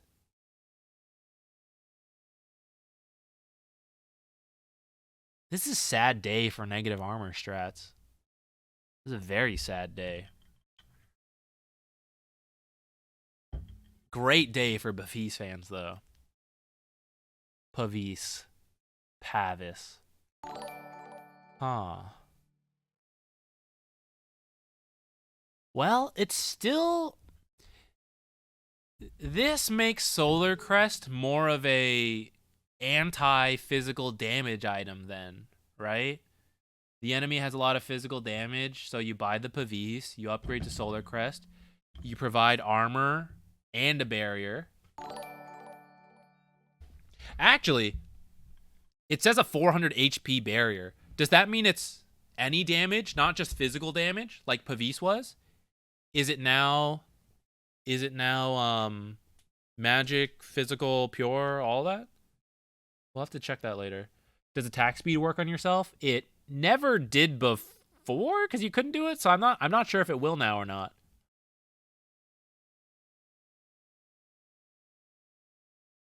Veil of Discord. Recipe change. Now requires Helm of the Iron Will, Crown, and a 300 gold recipe. Total cost increased from 1525 to 1725. now also provides +5 HP regen and +6 armor. Magic weakness spell damage amplification decreased from 18 to 10. Magic weakness is now untargetable, applying a debuff to all enemies within 900 radius from caster. Oh, so I'm not gonna build this as a backline support. I see. And it doesn't do damage to barriers anymore. Who builds this? Spellcasters who run in. Leshrac? Venomancer?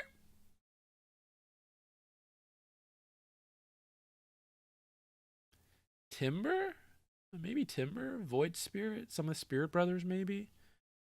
Yeah, maybe some of the active mids. What about like an Earth Spirit? Would he do it? All right. This is very much a new identity for Veil of Discord. This is new grounds. There's gonna, God, pro players like, who the hell's building Veil? What do we do? It's crazy. Witchblade recipe change now requires Oblivion Staff, Chainmail, and 600 gold recipe. Total cost increase 2,600 to 2,775. Attack speed up 5. Now has 1.5 mana regen. Okay, sure. Neutral items. Safety bubble. New tier 1. 5 HP regen. Passive. Bubbled up. 100 HP barrier. The barrier fully restores after not receiving any damage for 5 seconds. Kind of cool. This might be really good on Dazzle. Royal Jelly. Oh, it's back. Reworked. Tier 1 neutral item. Provides 50 health, 50 mana. Active. Consume.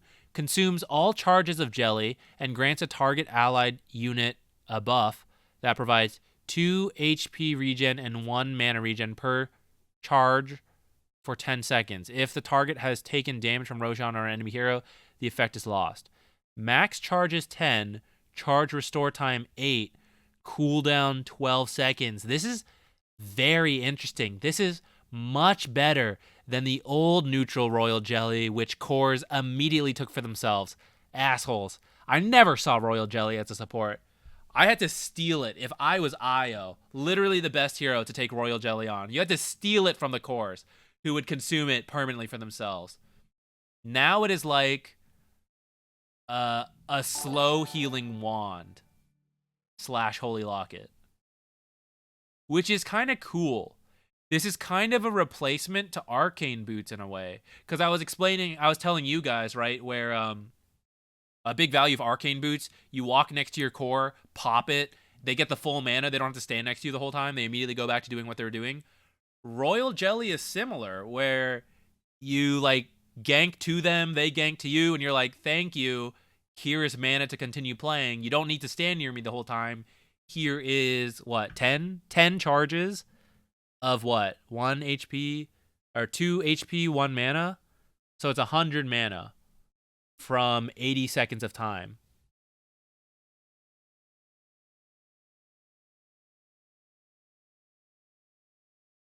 We could maybe think of this as almost 1 free spell a minute. I guess depends how expensive your spell. Maybe 1 free spell a minute to 2 minutes. Plus health and all that. Pretty cool. Definitely interested in trying these out. Tumblr's Toy, gone. Rest in peace, Tumblr's Toy, but you were way too good. Light Collector, Tier 2, provides 10% movement speed. Passive, unclouded. Provides wearer with 6 health regen during the day and 3 mana regen during the night. Night owls rise up. Get rid of this health regen. I don't want it. I want the mana. If the wearer is not within 200 radius of a tree, these bonuses are What? Hello? Are you telling me trees are not light collectors? What? They are the light collector. Why is Treant being nerfed? What is this? This is blasphemy. What the I'm never gonna get this as regen. Where's my double regen as Treant Protector? Active light break. Produces a flash of light that destroys trees! 325 radius around the wearer. This is an attack on my hero pool. Nature's Prophet and Treant Protector in shambles. I feel this is a poorly named item. Why is a light collector breaking trees? What is this? The neutral items are attacking me. They're supposed to be neutral. This is biased. This is bullshit. Oh, Whisper of Dread, new item. New tier 2 neutral, provides 150 mana. Tunnel Vision, well, that's all of us. This is all Dota players right here. We're the passive of Whisper of Dread. Tunnel Vision grants 10% spell damage, but decreases the wearer's daytime vision by 15%. That's really cool. I really like these double-edged neutral items. What was the other one? Currently can't remember. Eye of the Vizier. Cast range, but losing a bit of mana. I think it's really cool. It adds to the decision-making and the choice. Probably okay in most cases to give up 15%, but it would matter in certain situations. That's pretty cool. That's pretty cool. Timbersaw might be hurt by Light Collector as well, actually, because he tries to like jump to a tree and you break him. Or he timber chains over, you're too slow for the tree, but you know he's gonna Q, so you just like break all the trees and he gets no bonus damage. Whisper of the Dread on Night Stalker. Might as well. I already got no vision anyways. A tiny little circle in front of you. You can't even see the creeps. Ring of Achilles swapping out. Okay. Wow, we got a lot of new neutral items. Tier 3 neutral item, the Doubloon. 5 HP regen, 2.5 mana regen. Toggle. Flip. Converts 20% of your max health to max mana. Or convert 20% of your max mana to max health. Wait. Can you... This seems abusable. Am I misunderstanding this?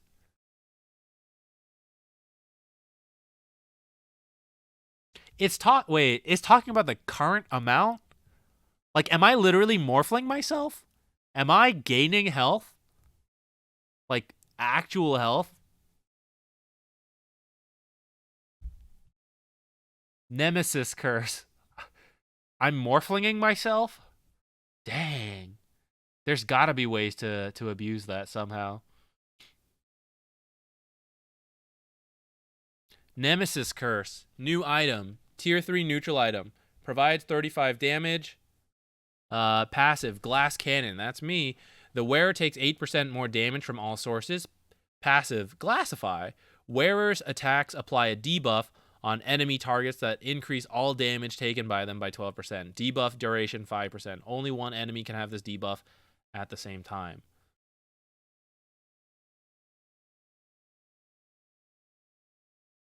Interesting. That's pretty cool. I like these double-edged stuff.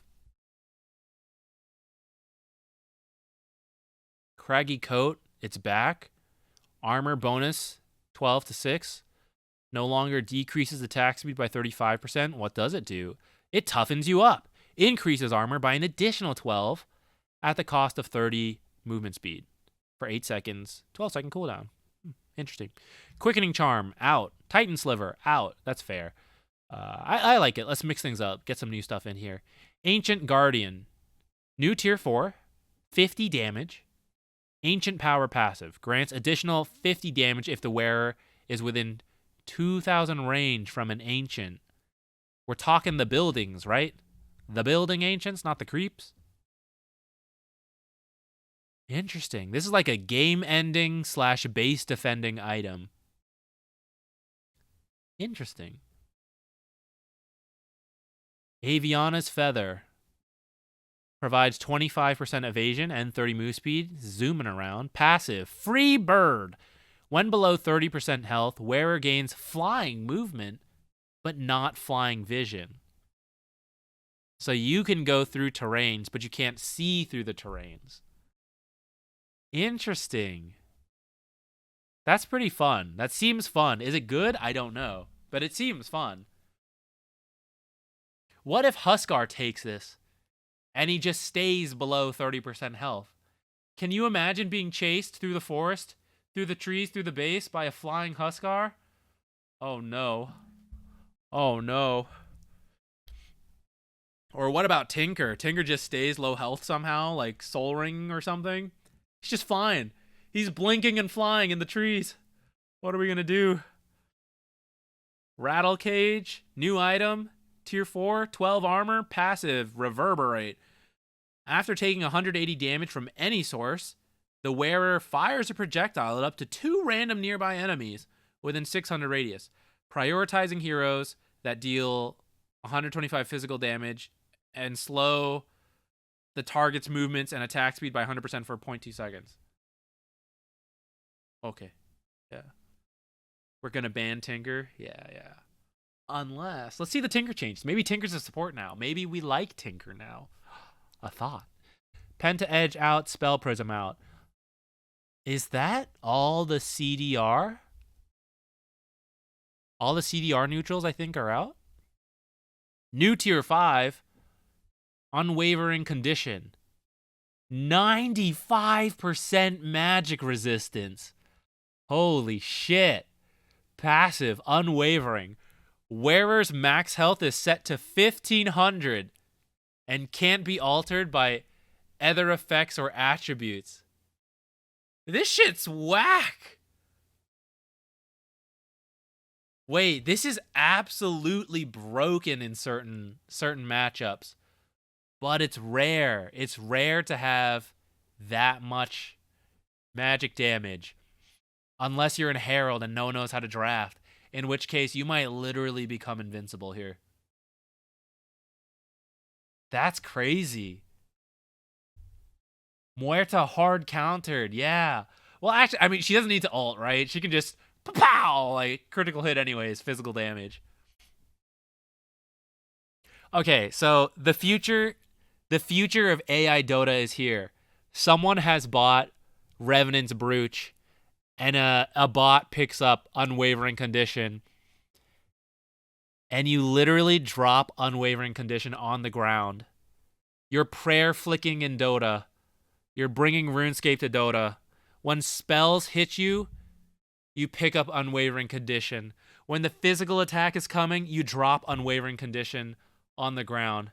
The next spell is coming in, the next tick of the dot damage, you pick up Unwavering Condition. Then you drop it as the tower hits you, and then you pick it up again.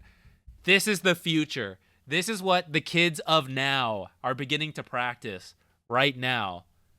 You're going to see some crazy play one day. It's going to be on Reddit. It's going to be the clip.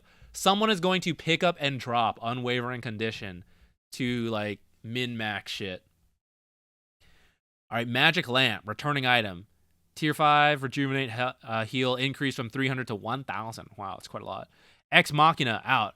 Fallen Sky, out. I think Ex Machina is really good on certain heroes, but it's too expensive on several others. Hero changes. Okay, how much? I gotta know how much time we have. We literally have to scroll and read, like, so fast. When's this next match start? The panel's probably, like, getting ready. We have an hour and 48.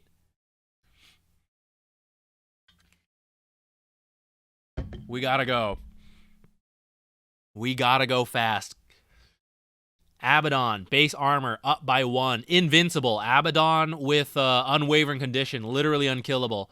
Curse of Avernus, now deals 30, 40, 50, 60 damage per second to the target when it procs for the duration of the curse. Damage interval is 0.5 seconds. Damage to buildings is reduced by... Whoa. He affects buildings with a spell. That's pretty cool. This could be really good for core Abaddon. This could be really, really good. Core Abaddon might be back. Unkillable and does more damage. That's good. Talents... replaced 7 strength replaced with Aphotic Shield provides 15 HP. Holy shit, that's a lot. At level 10? At level 10? Wait. Shield lasts so long, though. 15 seconds? That's a lot. That's a lot of healing. Okay, Abaddon sounds really good, actually. I haven't even read... What's this? 55 damage per play. Who gives a shit? This first 210 sounds really good. Actually, okay, I was just joking. 80 Curse of Avernus DPS. That's this one. 140 DPS. For how long? 4.5 seconds? What the? Level 15? Abaddon's coming at you with like 500 damage with Curse of Avernus? Plus? This shit's whack. I don't know, guys. This sounds nuts. Put him on the list. New patch impressions. Ah, shit, he was there. Get rid of this. Get out. Everyone, out. You're all old shit. Get out. Out. Abaddon. Abaddon everywhere. Oh, you guys can't even see. It's like shrunk for you guys, isn't it? He's everywhere now. Abaddon everywhere. Keep an eye on that shit. That sounds whack. Alchemist, Acid Spray, 120 to 110, debuff. Guys, here's our patch balance. We have Abaddon, insane on every line. 1 armor, free damage, talents going crazy. Alchemist, 10 mana, half a second debuff. AA is what? 20 talent, 4 second. Who even? Whatever. No, actually, that's really good. Ice Blast Frostbitten is really good. 5 seconds more of no healing is quite strong. So great for AA. Anti-Mage, 15 talent, max mana burn increase from 6%, 0.6% to 1%, 20 mana void. Okay, sure, who cares? Arc Warden, are any of these going to help the support Arc Warden theory? 15 talent magnetic field attack speed and / bonus damage decreased. Oh, that's not good. 25 talent, not good for support Arc Warden. Onwards. Axe, base armor up, also unkillable. Bonus armor decreased from 25 to 16, 19, 20, 22, 25. This is a nerf. Berserker's Call is often one of the... It's second to be maxed usually, and it takes a bit. So the early calls are not going to be as strong, but it's okay. It's completely overridden by the 1 base armor. Culling Blade, temporary boost on kill, no longer provides 20, 30, 40 attack speed. Temporary boost on kill now provides 20, 25, 30 armor. Honestly, why did Axe ever get attack speed anyways? This seems more thematic. Let's go with it. Level 10 talent. 10 Berserker's Call armor replaced with 4 seconds Culling Blade speed bonus duration. Just the speed? Or also like everything else, like this bonus armor I get now is literally just the speed? It's not clear from the tooltip, which you guys can't see because it's cropped, but trust me, I'm trustworthy. You guys can believe what I say. It's not clear from that tooltip. Bane. Heal damage increased from 75, 150, 225, 300 to 90, 160, 230, 300. Mana cost rescaled. Oh, it's more expensive early, but cheaper at later levels. Aghanim Shard now also decreases cooldown by 3 seconds, which brings it to what? 8-second cooldown. Heal / damage. So 90 at level 1. That's pretty good. Because it's a swing. 90 damage alone may not sound like a lot. 90 health, but like both at once. Could be better for him. Nightmare. Cast range. Ooh, he does need an increase. 75 at level 1. Max is still the same. Okay, that is good. Nightmare is quite short to use. It's actually pretty tough. Bat Rider. Flame Break. Movement slow increased 10, 15, 20, 25 to 15, 20, 25, 30. 5% more. Okay. The projectile's a little faster. Okay. Cooldown decreased. Lower. Great. Flaming Lasso added AoE indicator for secondary grab target. Oh, okay. I thought it was getting like AoE to it. It's just the indicator. That's fine. Who cares? Beastmaster, base damage increased by 2, agility gain increased from 1.4 to 1.6, plus that Helm of the Dom change, or Helm of the Overlord. Talents, 20 talent, 35 boar attack damage replaced with 30 boar and hawk damage. Okay. Bloodseeker, max health damage per second decreased from 1.8 second to 1.5 second. Max health damage per second. Okay. Aghanim Shard, damage / lifesteal rescaled from 1.8 to targets to flat 30 pure damage / heal. Bloodright, damage type changed from pure to magical. Damage increase from 90, 140, 190, 240 to 110, blah, blah, blah. Wait. I got to go back, actually. This is a lot. I thought it was blah, blah, blah, but it was 240 to 320 at the end.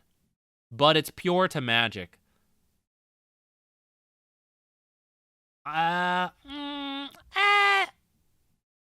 Nerf, right? Nerf overall. People can get magic resistance. But there's a couple different things in the game that now buff. Well, I don't know. 10 talent, Blood Rage Spell Amp increase from 8 to 10, 85 to 120. I don't know. This seems... I'm not sure. Not sure on that.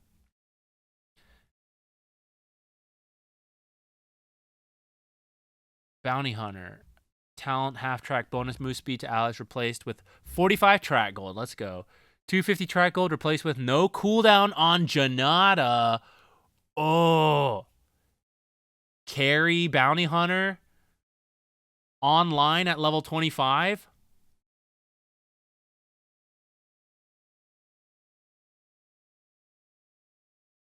Some Midas Bounty Hunter going around attacking people, stealing gold, trying to get XP as fast as possible to 25. I don't know. You usually shouldn't ever plan a hero around 25. It's usually a bad game plan. But the 15 might be good, but I actually think this one may have been better utility-wise, so I'm not sure about that. Brewmaster, Earth Brewing, Demolish, Building, Bonus, Building, Damage, decreased. Oh, not that much. Okay. Talents, level 20 talent, attack speed, increase from 80 to 90. Sure. Bristleback, Ag Shard, stack limit increase, decrease from 7 to 6. Ag Scepter cooldown increase from 20 to 24.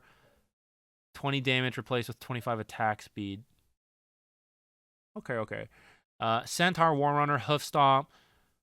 Stomp damage decreased, down 30 at level 1, but the same at the end. Level 15 talent, double-edged strength damage rescaled from 40% to 35%. Sure. Chaos Knight, critical strike lifesteal decreased early levels. That's good. Chen, we've got an essay. Attack range bonus is now applied to all ranged units under Chen's control. Who got it before? I don't know. Holy Persuasion, Chen no longer be used. Holy Persuasion can no longer be used to teleport controlled units to Chen. Whoa. Divine Favor, ability reworked. Passively provides an aura that increases health regen by 1, 2, 3, or 4 to all allied units within 1200 range. Can be cast on any ally within aura to provide them with 12, 16, 20, 24 armor and increase any healing they receive by 20%. Effect duration 6 seconds. Self-casting also teleports any units under Chen's control to him after 6 seconds. If a controlled unit takes damage from an enemy hero, its teleportation is canceled. Cooldown 2018, 16, 14. Does this have a cost? It's free! Free! They took a medallion out of the game. And then for free, Chen can give someone 24 armor. For free. This seems really good in the lane if you take it at I don't know if you take it at level 1, but if you have it in the early levels and your carry's like, I'm about to salve, you just get 20% bonus value. Salves and tangos. This seems really good for his laning. Chen was already really contested, wasn't he? Why did we do this? Hand of God. Initial heal reduced. All right, whatever. It's buffed by Divine Fervor. By Divine Favor. I don't know, guys. I'm tired, right? We're just screwing up all our words. I think it's time to play Chen. Is it though? I mean, who really cares? Look, guys, I could make a video explaining why Chen's the most broken hero in the video game, and if you play him, you'll gain MMR. No one's gonna play Chen. He's too hard. He'll always have that impression. Who's gonna do it? I will try it. Divine Favor sounds really good. Clinks. Agility gain increase from 2.5 to 2.7. Mana cost on Burning Barrage, 45 to 40. Cooldown, 22 seconds to 17. Level 20 talent, Death Pact, bonus health, increase from 300 to 350, 25, blah, blah, blah, 8 to 9.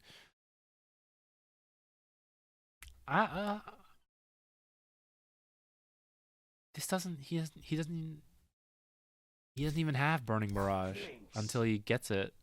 Okay, whatever. Like, that's like nothing. Clockwork, I don't, like, it's all minor buffs. I don't know. It's not really going to change anything. Clockwork, strength, gain, increase, 2.8 to 3. Well, maybe the items will synergize with him or something. I don't know. Clockwork, strength gain, increase from 2.8 to 3.1. Overclocking, no longer self-stuns after duration. Instead, it slows Clockwork's movement speed and attack speed by 100%. That's still better, I think, than stunning yourself. Crystal Maiden, Arcane Aura, self-mana regen multiplier increased from 6 to 7. So what is it now? 2.8 mana regen for yourself at level 1. 7 mana regen for yourself at max level.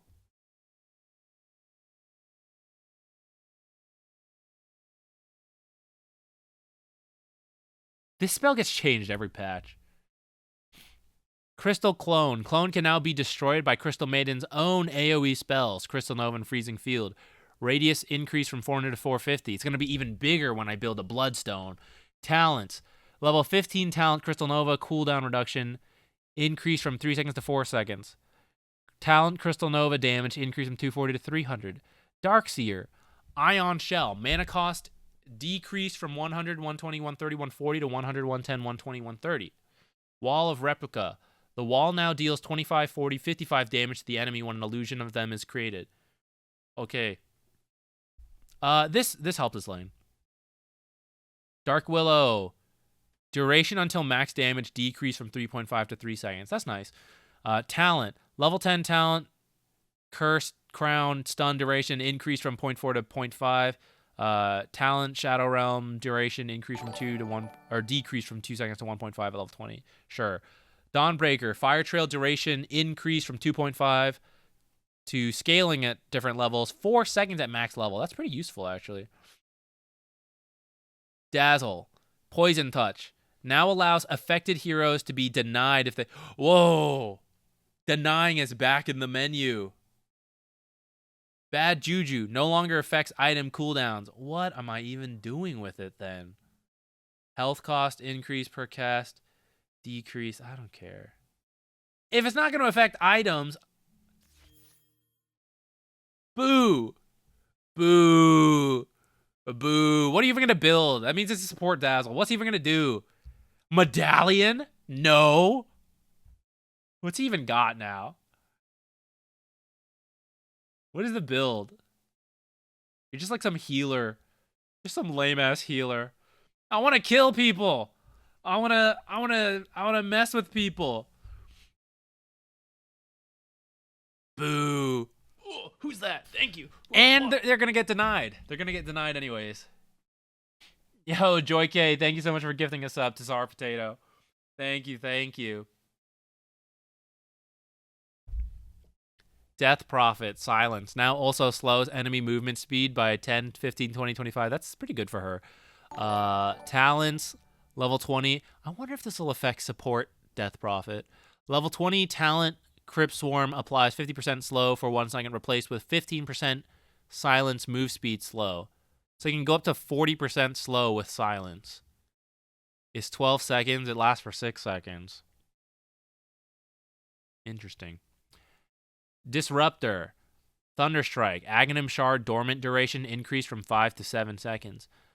Static Storm. Radius increased from 500 to 550. Talents. 15 talent glimpse max damage increased from 250 to 275. Level 20 talent thunder strike slow duration increased from 0.4 to 0.5. Doom base movement speed up. Speedy boy 5 more. Neutral abilities now level up automatically at the time when neutral abilities would scale. Oh, that's nice. So you don't have to go eat again. That's a good quality of life change for him. Infernal Blade cooldown decrease from 16-12-8-4 to 13-10-7-4. Maybe you'll see more people actually take this in the early game. Doom no longer makes a hero. Okay, I think this is really nice for Doom. I'm really sad they put it on Dazzle, who I really enjoyed playing. But it feels so bad that Doom can commit this massive single target ult and then they just deny. That felt really, really bad. So I like this. I like that they can't be denied anymore. Talents. Level 20 talent Infernal Blade max HP as damage increased from 1.8% to 2%. Salty Venomane, suck at Dazzle. But I play Venomancer and Dazzle, so how am I supposed to feel? I only can be denied now. Dragon Knight. Breathe Fire now applies the corresponding Corrosive Breath and Frost Breath debuffs from his current level of Elder Dragon form, even in human form. Pretty nifty. Pretty nifty. That means that essentially means it has a damage over time element to it and a slow to it, which adds a lot of utility to that spell. Support Dragon Knight? Maybe? Drow Ranger. Gust now reveals invisible units for the whole duration. 6 seconds of free invis revealing? Pretty good. It better not work on like observers and sentries, because if it does, I think people will play support Drow, which I would enjoy, but I'm going to assume it doesn't affect those and it's only like heroes and stuff. That's pretty useful. Glacier now does not interrupt multi-shot on cast. I didn't know it did that. Level 15.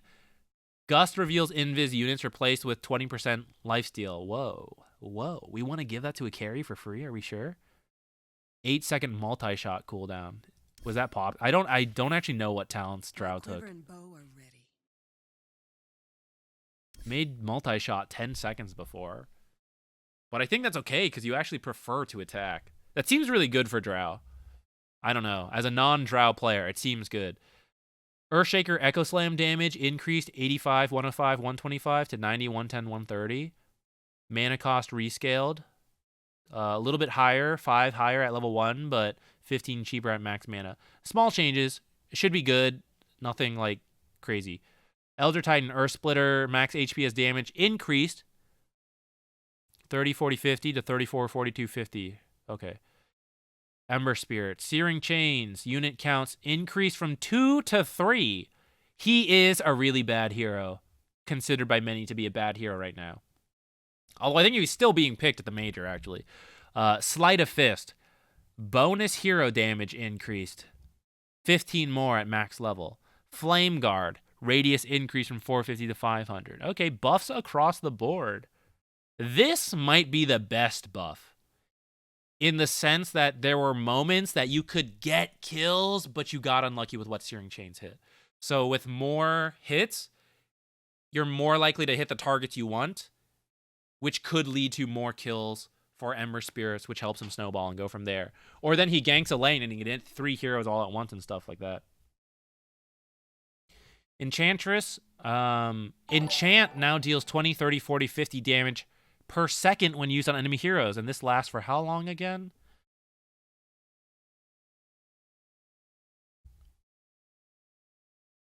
Oh, 5 seconds. It's way the hell up there. So 100 damage at level 1 up to 250 damage. That might encourage you to level this up, because if you pick up a creep, then go gank someone, and you use it on them, and you have this max, that's 250 damage coming from you, and the slow, you and the creep hit. It's pretty nice. Pretty nice. No longer provides armor to the creeps, though. Level 10 talent, 8% magic resistance replaced with 10 enchanted creep armor. That seems like a nerf. Because at some point you don't care about the creep. And it's about you doing DPS.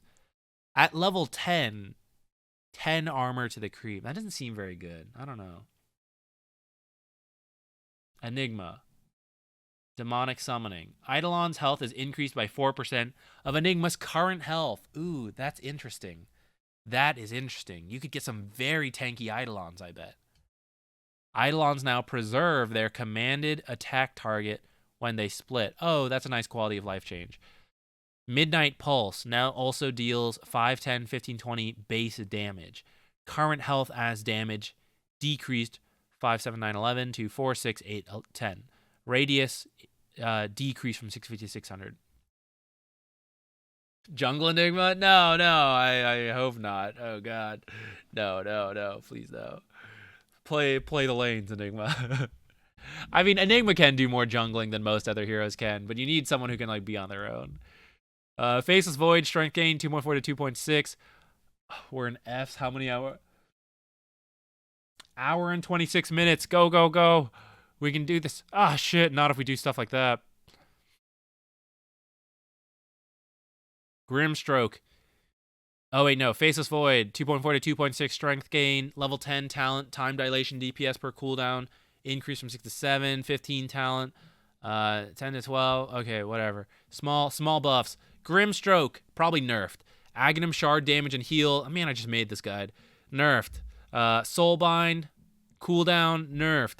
Talent, level 10 talent, Inkswell reduction, 5 to 4. Inkswell movement speed, 14 to 12. 25 Stroke of Fate damage, increase from 60 to 70. That's a lot, actually. Okay. Nerfs. Fair. Gyrocopter. Call down, ability reworked. Now always shoots 3 missile strikes in the vector targeted direction, but with a single missile per strike. Each missile deals 250, 400, 550 damage and slows enemy movement speed by 50% for 4 seconds. Delay between strikes is increased from 0.75 to 1 second. Strike radius from 600 to 400. Mana cost increased 125 to 150, 200, 250. Can't wait to see core gyros just farm with that ability.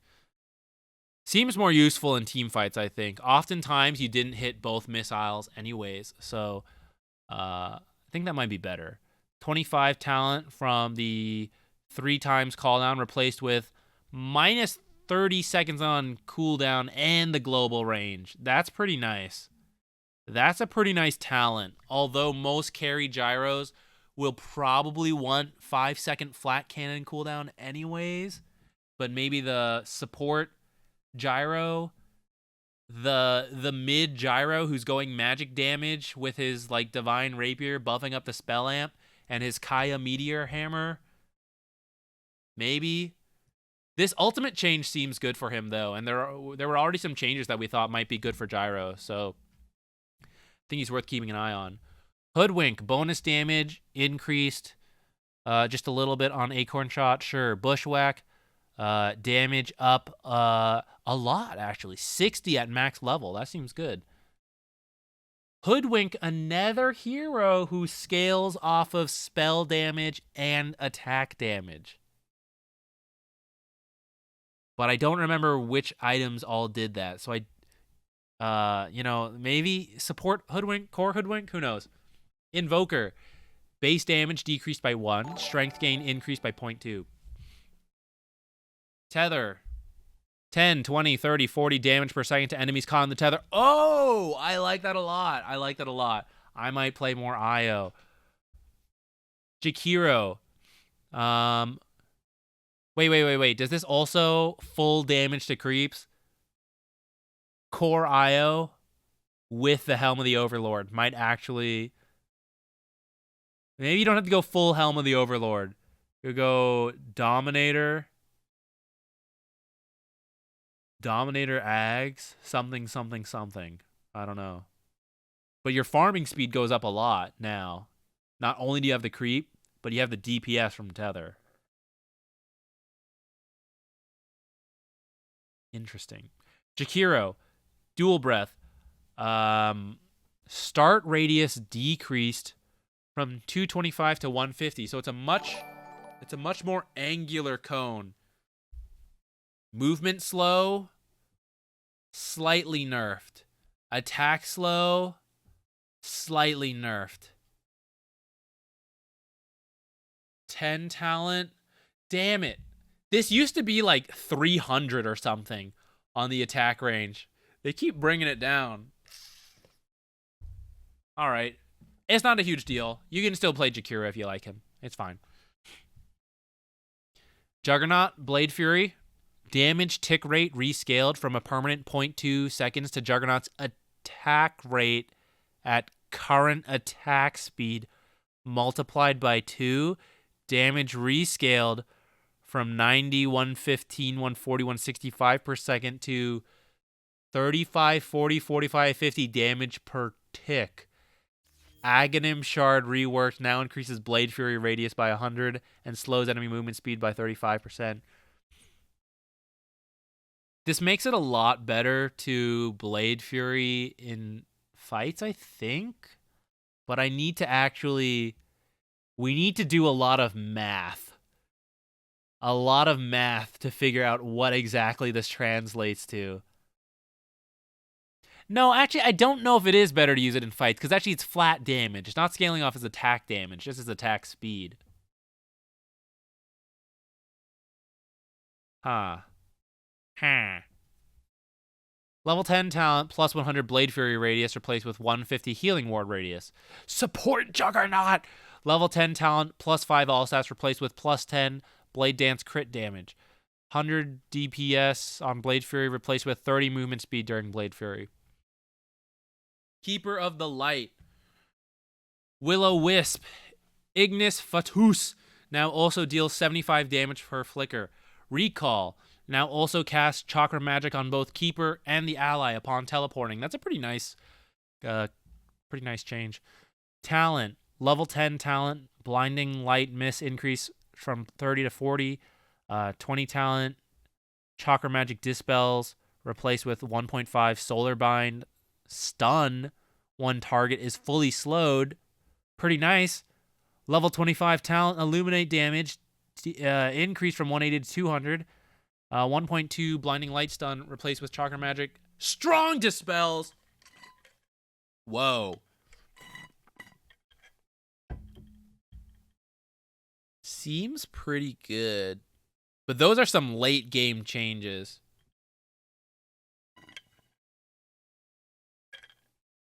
I'm out of water. We're going to have to go get more water in a second. Kunkka. Torrent Storm. Mana cost going up. Understandable. Minimum spawn distance decreased from 300 to 115. That means you can spawn much closer to Kunkka than you used to be able to.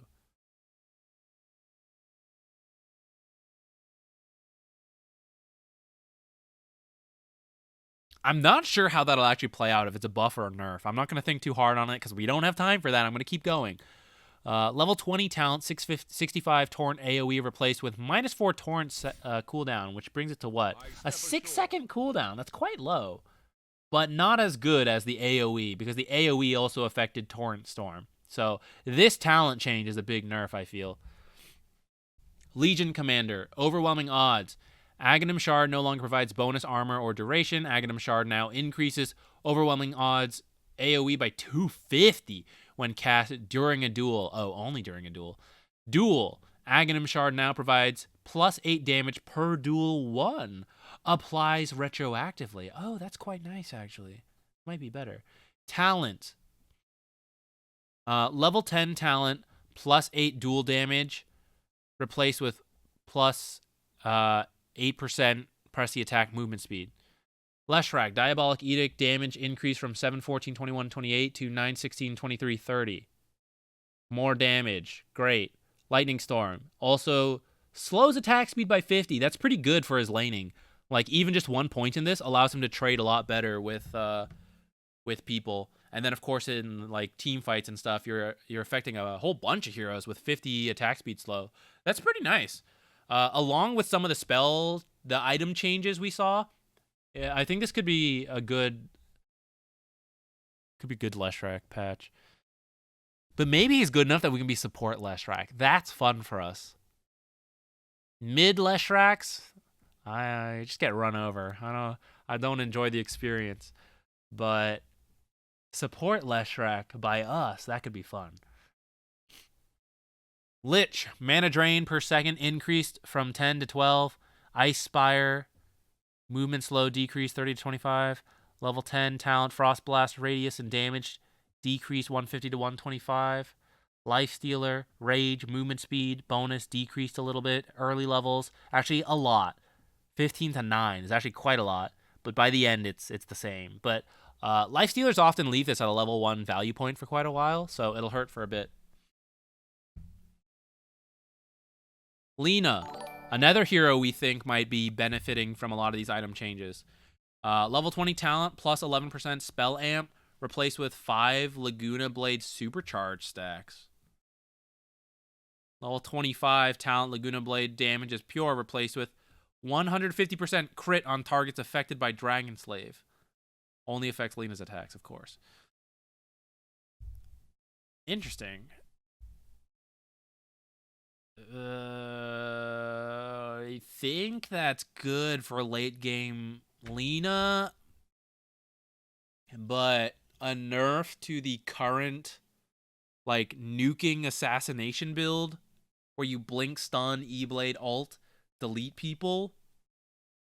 This feels like a push back to right click Lina. Oh my god, Lion no longer allowed to build plate mails. Base HP regen increase from 0.25 to 0.5. That puts more value on the plate mail. Now damages enemies for 100%. Oh my god. Plate mail build is real. How much can you drain again? 20, 40, 60, 120 mana per second. You can reach 120 DPS. Level 25 talent mana drain deals damage replaced with 100 mana drain damage. So, guys, this is the state Lion was in. They took a level 25 talent and literally just gave it to him for free. They just gave it to him at level 1. The level 25 talent that was supposed to compete with 250 AoE hex. That's how hot garbage that talent was at that level. That could be good, though. Can you actually max mana drain? Because you can use it on allies to give mana as well. And even though your stun is much weaker, 1.3 seconds versus, like, say, 2.2 if you're maxing it, and you're losing about 200 magic damage from Earth Spike, AoE magic damage as well. I know you guys can't see it, sorry. But you do the damage. Whoa, who's that? Thank you. Whoa. Hi. The next... Okay, listen. Hi. Bit Soapy. Hey, thank you. Thank you so much. The next buff to Lion is that you then heal allies when you mana drain them as well for however much mana you're giving them. That's the next one. He's literally just going to become Pugna, but with E. This is interesting. I'm going to try Lion. I don't know if you should actually max it, though. You maybe still leave it at just like level 1 or level 2, but it sounds good. Lone Druid, Strength. Yeah, nerf this guy. Nerf him. Strength gain down. Bear Armor down. Fetch duration up. Fetch no longer slows the bear. Not a lot of people were using Fetch anyways. It's fine. Savage Bear, or Savage Roar. Radius decreased. Talents. 15 talent. Spirit Bear Armor decreased from 8 to 7. Talent, cooldown. Roar, cooldown. 1 second off. That's fine. Hey, Big PP Master Chief, I ain't stopping you. I'm joining you. I'm gonna try it. It just may be bad, but I'm with you. Leveling it up. Look, quick. I haven't been doing this since Abaddon. Throw him in. Lion, where is he? Add him in. Lion's up here.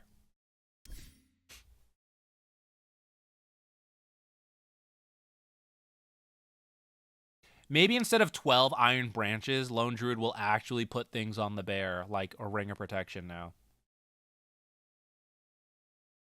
Magnus, Skewer, now additionally deals 6, 9, 12, 15% of distance traveled as damage.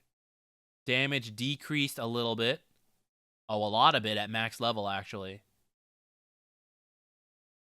I assume this translates to very similar amounts of damage at the max range.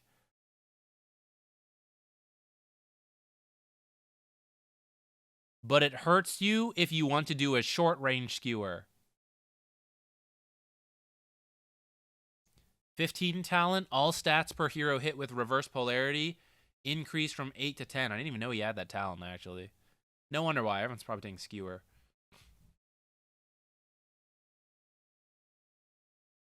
Marcy buffs. Excuse me. Actually, hold on. Before we do Marcy, I want to get water.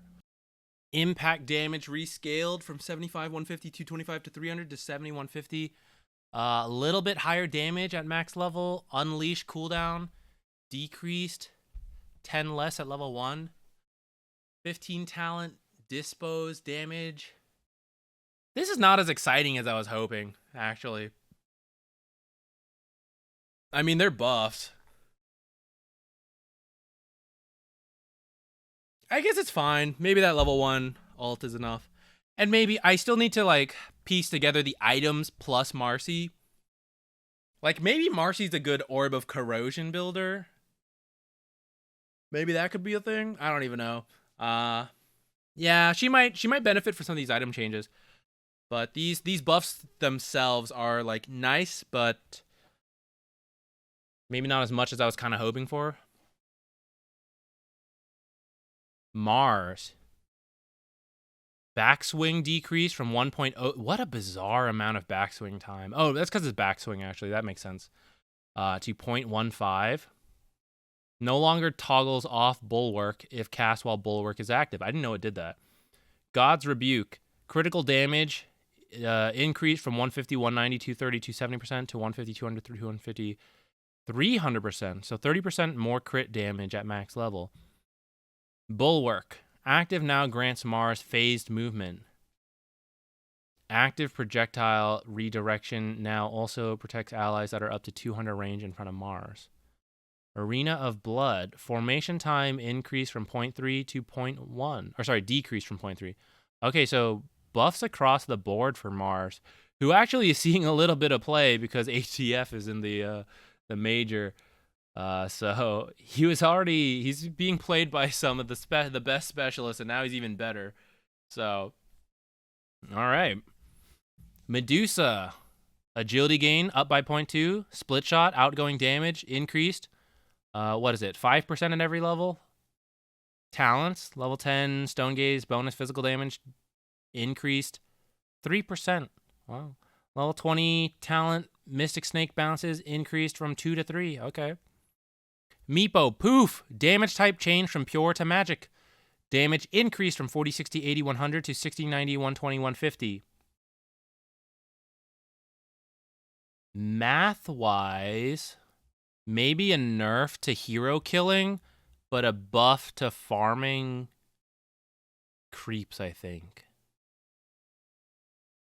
I'm not 100% sure. Talents, level 10 talent, poof damage increased from 30 to 50. What's the other one? 7 strength. Huh. Marana. Intelligence gain increased from 1.2 to 1.4. She's picking up the smarts. Starstorm. Radius increased from 650 to 675.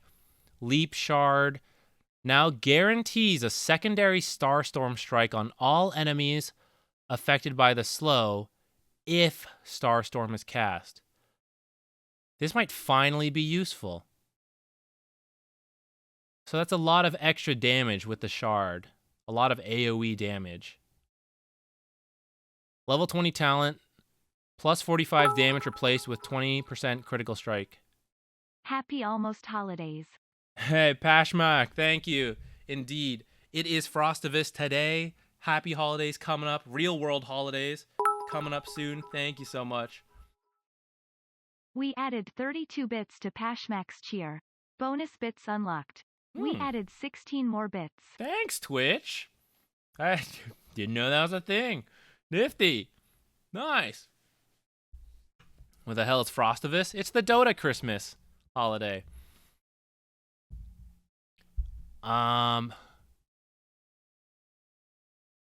Monkey King. I like Monkey King support. It's not been very good. Let's see if any of these changes are good for that. Boundless Strike. Orb of Corrosion's already good for support Monkey King in theory.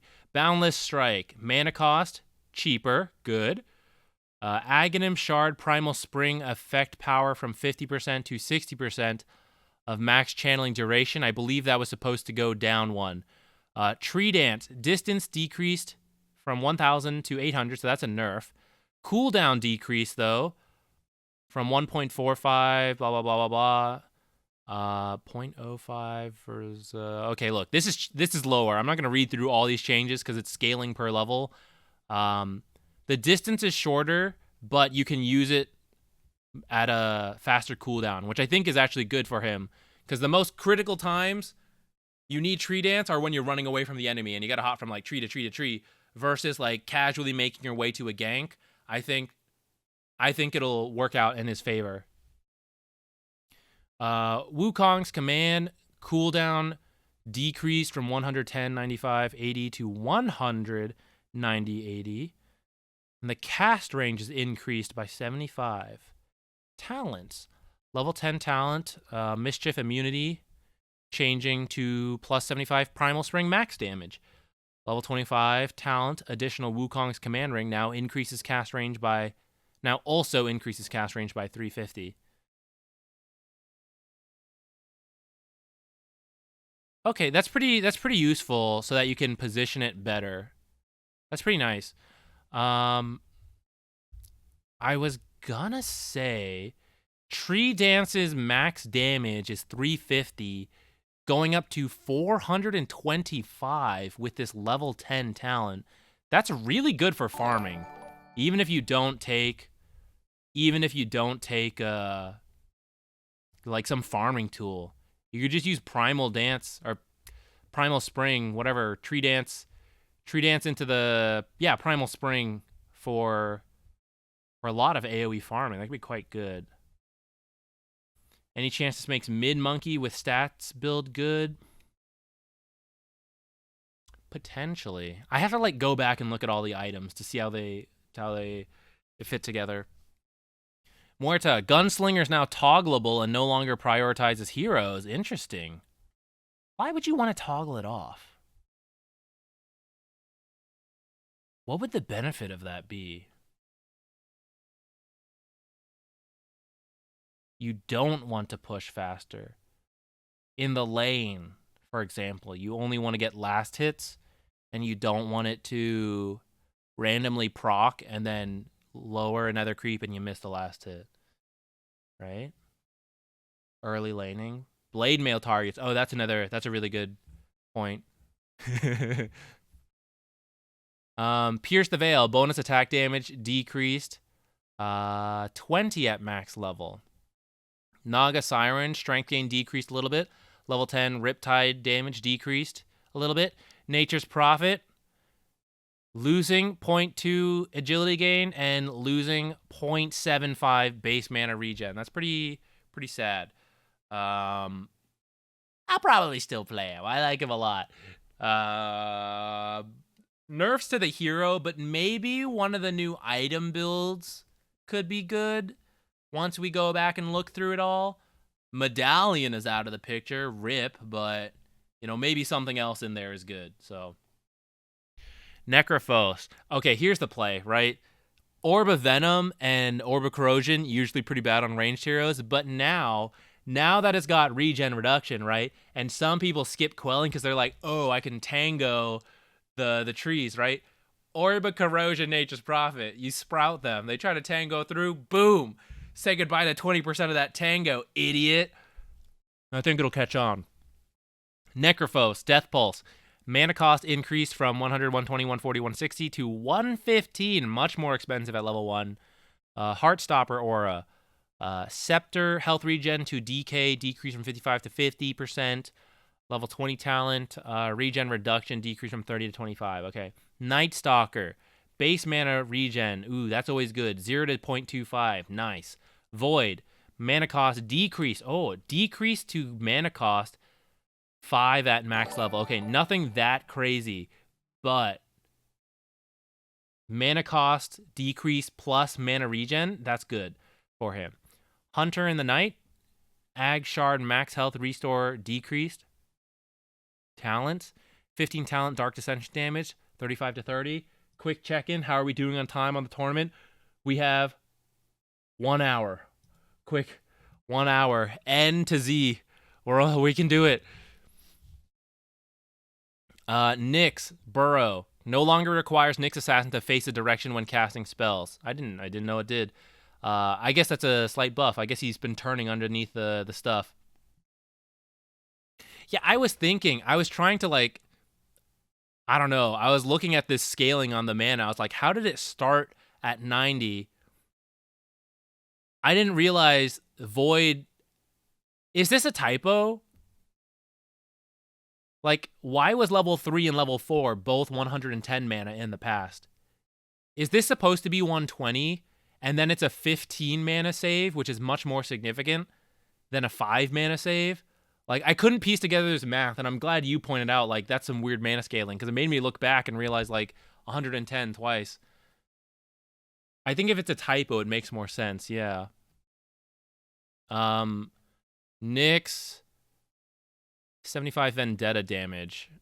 That's going to require some math to figure out how much better that is or not. Ogre, 10 talent, Ignite DPS decreased a little. Level 15 talent, 250 health replaced with plus 2/.01 dumb luck max mana / mana regen per strength. That, I think, is probably better for him than just 250 health. Omni-Knight, Guardian Angel, ability reworked. Now a single target ability with a 900 cast range. Mana cost decreased, so it is now 100, 150 to 200. The 160, 140, 120 cooldown is replaced with 2 charges, and the recharge time is 80, 70, 60.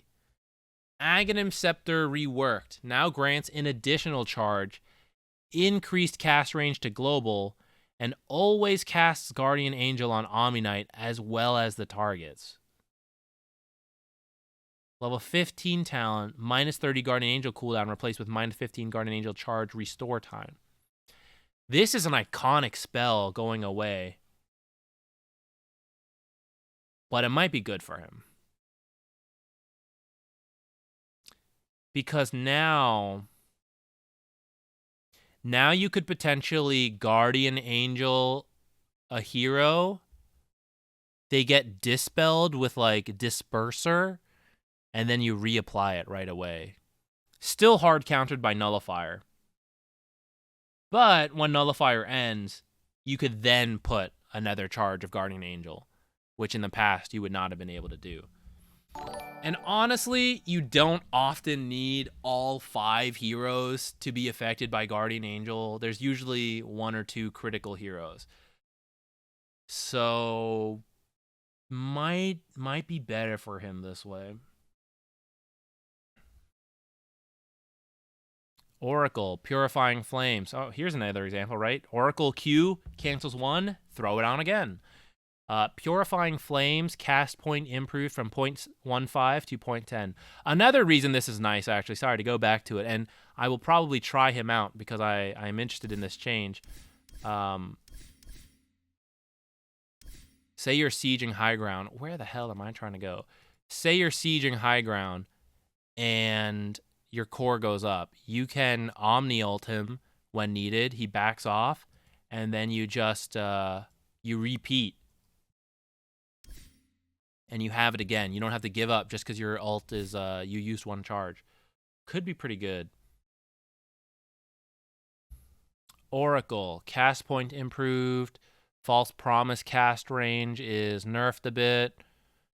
Talent, 80 Fortune's End damage replaced with 60 enemy damage / ally heal per effect dispelled by Fortune's End. That's a lot better. Honestly, like, who gives a shit about Fortune's End damage? It's not that significant. It was kind of nice for farming speed, I guess, but you're a save hero. This is much more in line with being useful that way. So I think this is good. OD, Sanity's Eclipse, Radius, buffed in the early levels just a little bit. Level 20 talent. I never really processed the fact that the early levels were smaller than the later levels. I kind of thought it was the same size the whole time, actually. Level 20 talent, plus 20 strength, replaced with 20 lifesteal. Awesome. Love it. Love dealing with ODs. Pango. Base HP regen increased by 0.5. We're buffing him, huh? Shield crash damage type changed from magical to physical. Interesting. So physical damage shield crash. That should make it worse versus creeps for farming. And worse versus heroes after they have a couple points of armor. Cooldown in ball form is now always decreased to 9, 6, or 3, depending on the level of ult, I assume. Which means we're changing his talent. Level 15 talent, 3-second shield crash in ball, replaced with 80 shield crash barrier per hero. Level 20, 100 shield crash barrier per hero, replaced with 125 shield crash radius. Oh, that's quite a lot.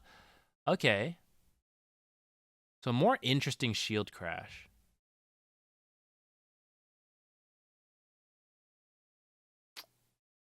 I think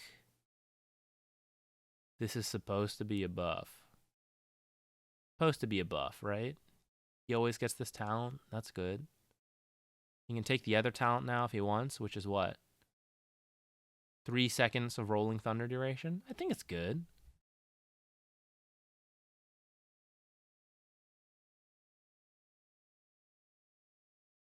Can you explain a bit about cooldown decrease on Pango compared to older vision? What do you mean? The ball form? In the past, Shield Crash had, like, let's say 12-second cooldown. And then if you were in the Rolling Thunder and you tried to use Shield Crash, it would be a 12-second cooldown until you took this talent, in which case, if you were in the ball form, Shield Crash was 3 seconds. Now, if you Shield Crash outside of your ult, it'll still be the usual 18 through 12 seconds. But if you're rolling and you Shield Crash, it'll be 9, 6, or 3 seconds, depending on what level your ultimate's at. PA, Intelligence, gained. Movement speed, gained. Phantom Strike no longer provides lifesteal. Duration increased by half a second. Fan of Knives, damage type changed from pure to physical. Max health damage increased from 16 to 25. Okay. PL, int gained 2 to 1.8. Ag Scepter no longer increases movement slow. Level 10 talent plus 8 strength replaced with 10 Phantom Rush agility. Level 15 talent, Spirit Lance cooldown reduction decreased 1.5 to 1.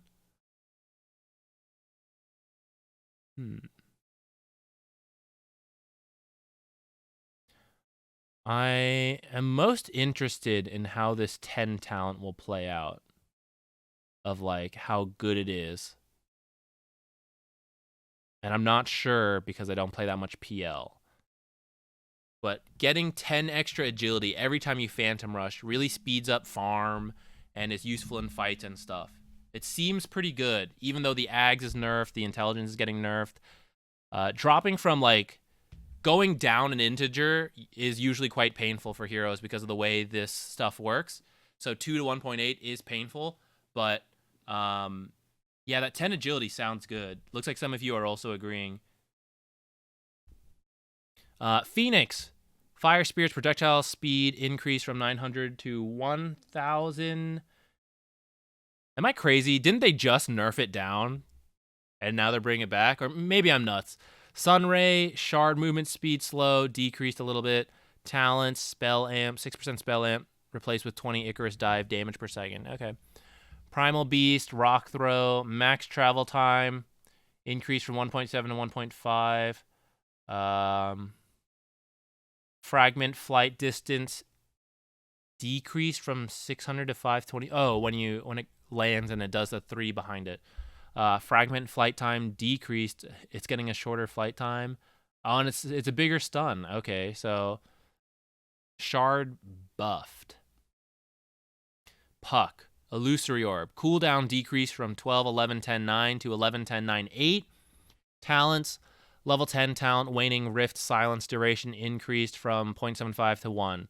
Level 20 talent initial / break dream coil damage increased from 150 to 175. Sure. Pudge. Level 10 talent armor increased from 4 to 5. Level 15 talent meat hook increased from 120 to 1. I want to play Pudge. I was hoping he would get more changes that made him a little more viable as a support. Maybe we can do some theory crafting around the items, but these hero changes are not, I think, enough for that. Core Pudge might be okay with some of the item changes. I'm going to have to consider support Pudge on how it'll play out. I want to play Pudge. He's fun, but he's been bad for so long. I don't know. I'll think on it. I'll look into it. Pugna. Base agility decreased from 24 to 21. Netherward. Cooldown increased from 35 to 40. Level 10 talent plus 20 movement speed replaced with 10% decrepify move speed to allies.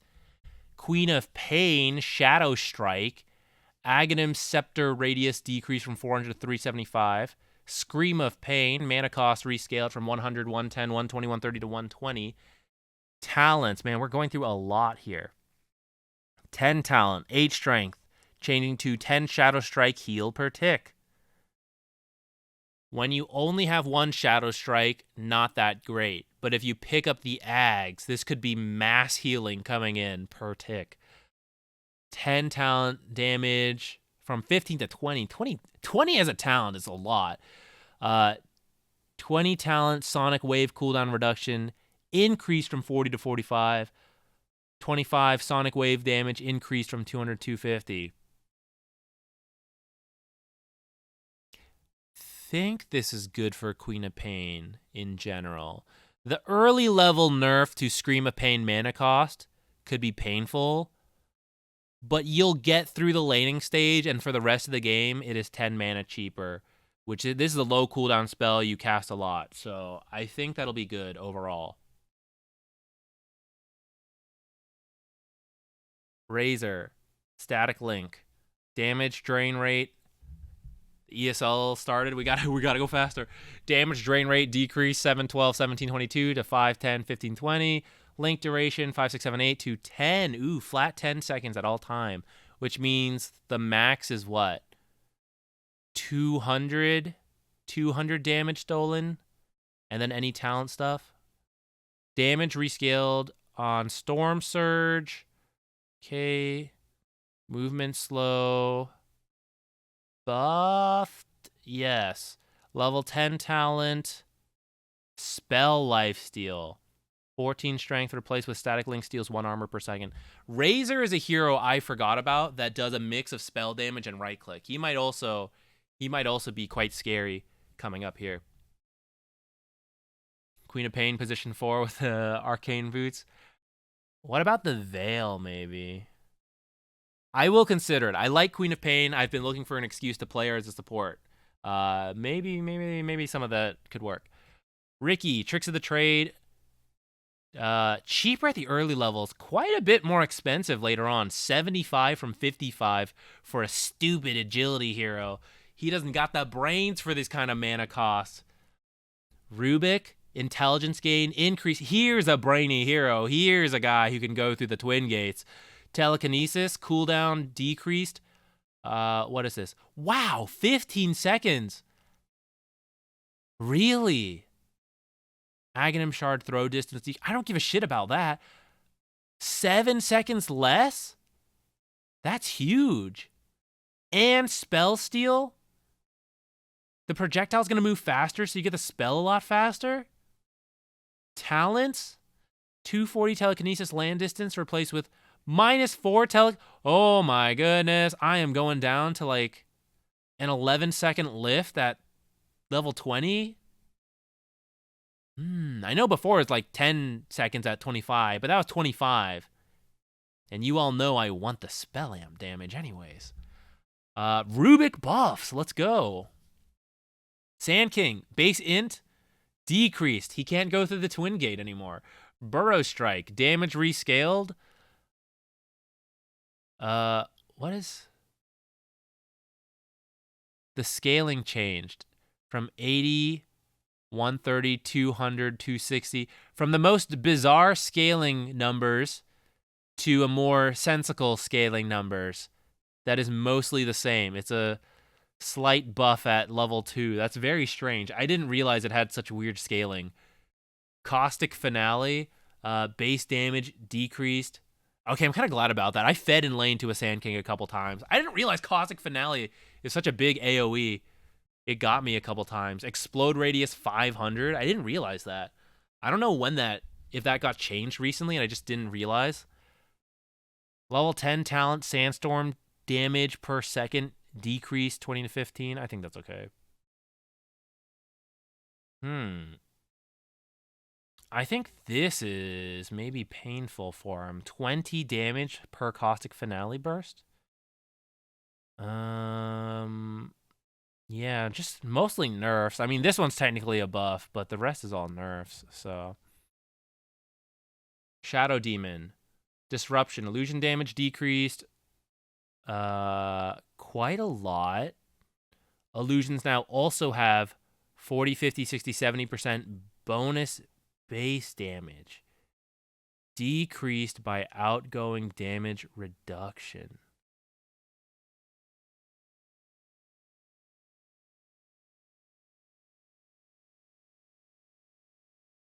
I think this means if you copy illusions with lots of stats, it's supposed to be better? I think? Is that how that works? Shadow Poison, projectile speed, increase. Okay, it's a little easier to land them. SK got massive buffs from Veil and Shiva, so it makes sense to nerf him. Oh, that could be a good combo on him, yeah. We won't have time on this stream because I think the major will start, but yeah, I'll have to go back and read through the items and then like reconsider with all the hero changes. There's so much. Shadow Fiend, base damage decreased by 5. Oh, but base agility increased by 5. Okay. Buff to him. It means he gets 5 more attack speed and 5/6 of a armor.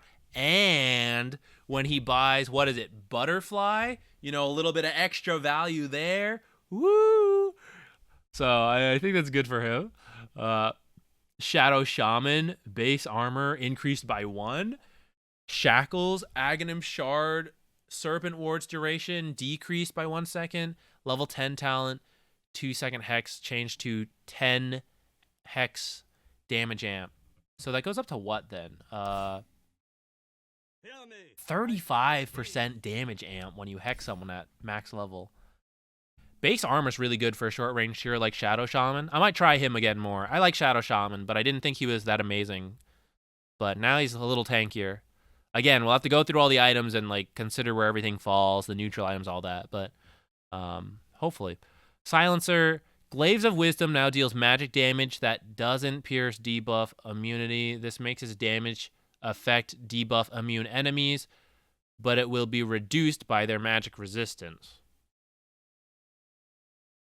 I think that's... I'm not sure if that's a nerf or a buff. Because I think it was pure damage before, but it didn't pierce like BKB. But now you can damage BKB reduced. And you are reduced outside when you're not pure damage. Oh, wait, maybe not. Intelligence to damage increased from 15, 35, 55, 75 to 20, 40, 60, 80. There's some math here, guys. I'm gonna have to look in that further later. The bonus damage on SD's Q is plain values, not percent. What?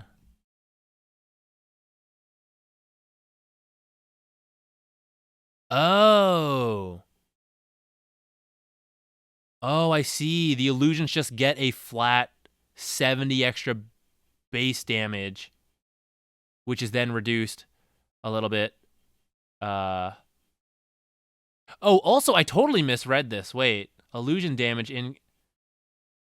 Oh, no. I had this right. Okay, so instead of 75% damage, they're doing 50% of their damage, but they've gotten more base damage.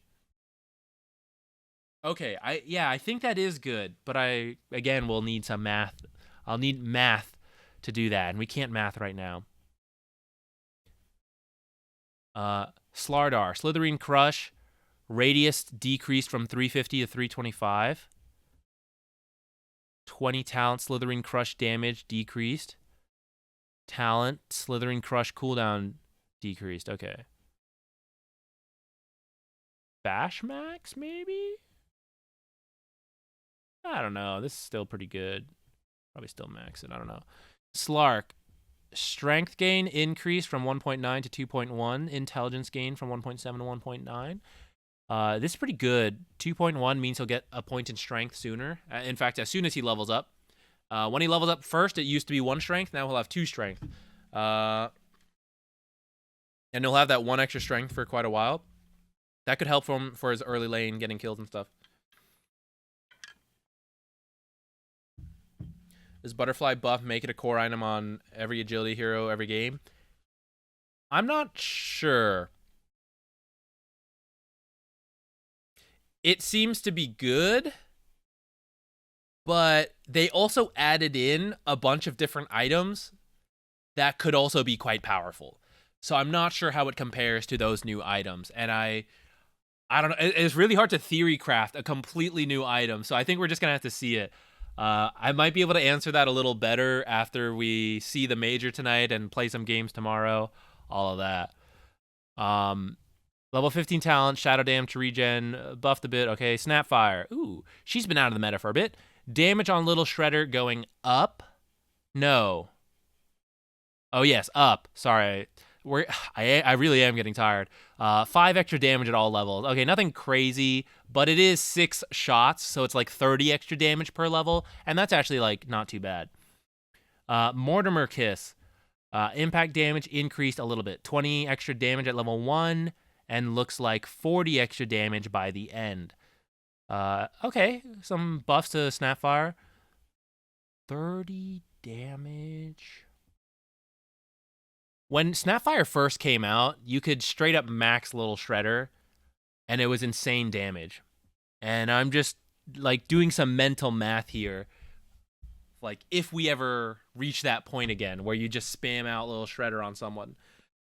Saturn, now that's Medallion's gone, maybe. Spectre, base HP regen decreased from 2 to 1. Whoa! An entire HP regen removed. That's a lot.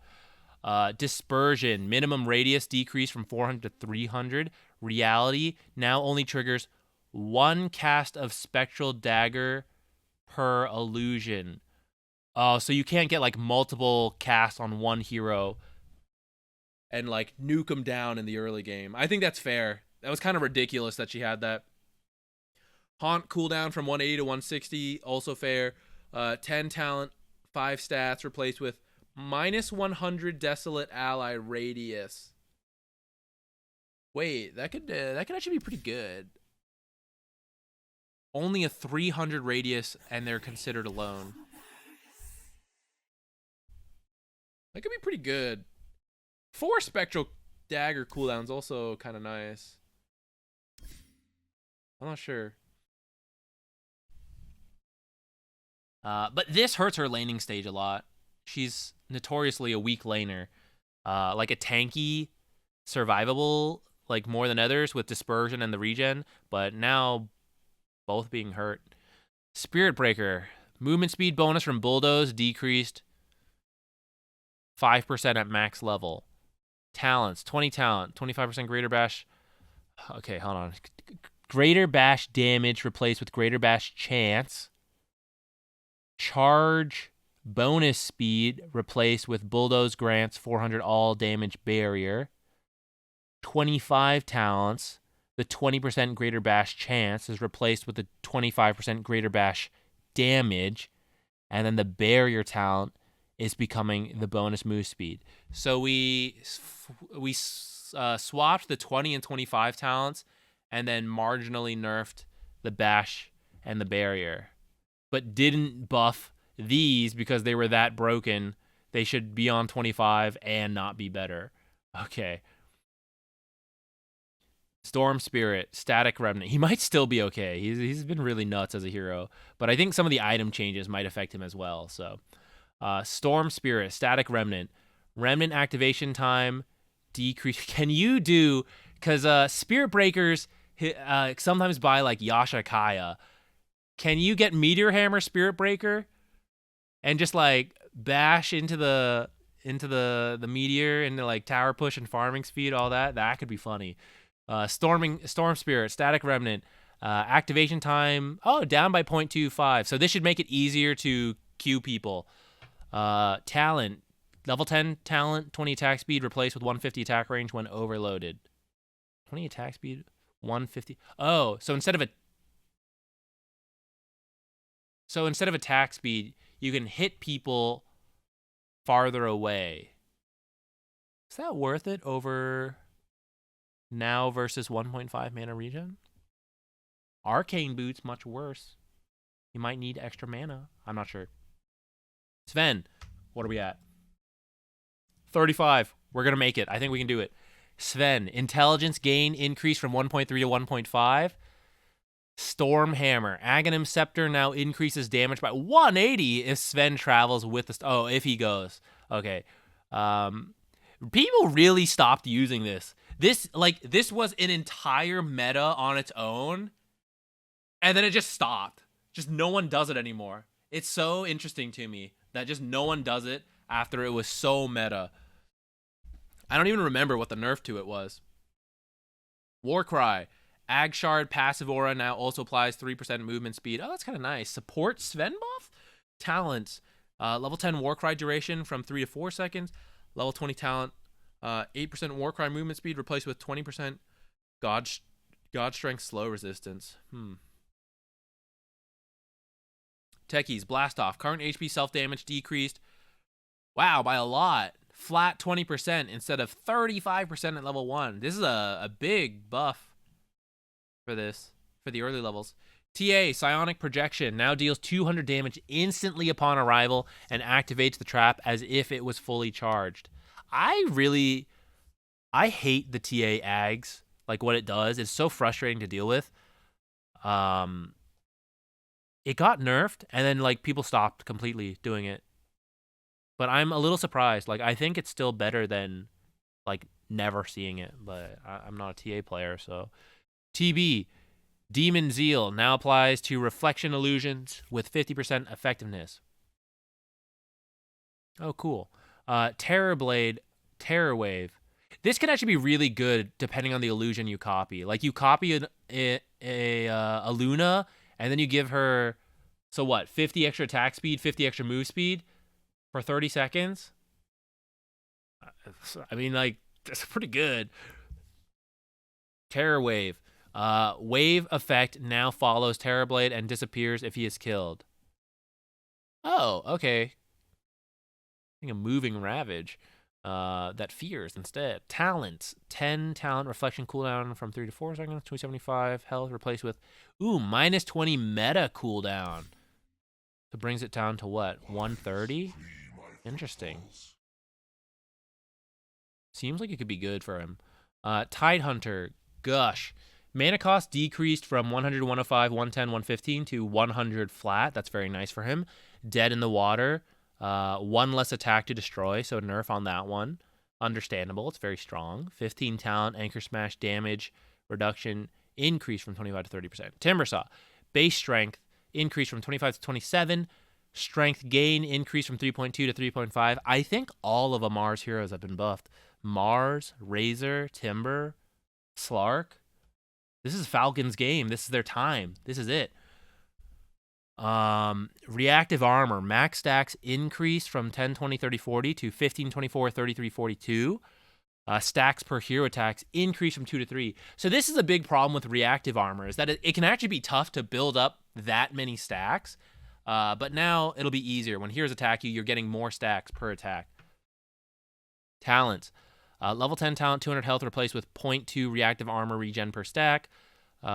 6 reactive armor stacks and duration replaced with 6 max / 1 hero attack per react. Oh, so you could then hold 48 stacks and you would get 4 per hero attack. Interesting. Okay.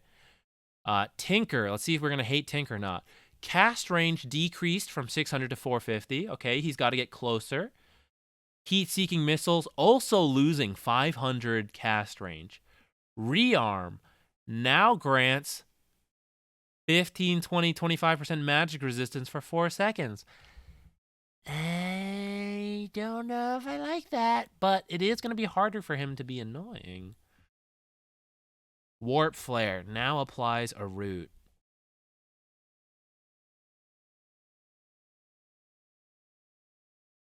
Teleporting them away, rooting them, and reducing their cast range and attack range. I'll tell you guys what. If Warp Flare becomes a vector targeted ability, I think Support Tinker immediately becomes viable. That you could reposition heroes while rooting them and reducing cast and attack range. Could you still? You get a blink. You blink behind them. You Warp Flare them towards your team. It's like a very expensive Mars Spear.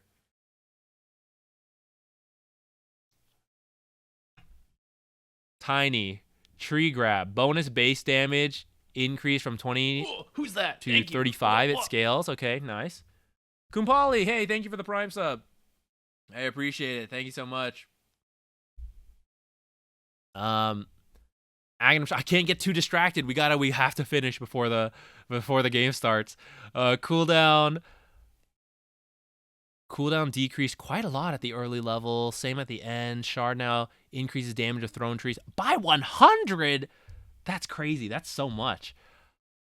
Wow. Big buffs to Tree Grab. Grow, Toss, bonus damage is increased by 100, 200, 300 to 100, 250, 400.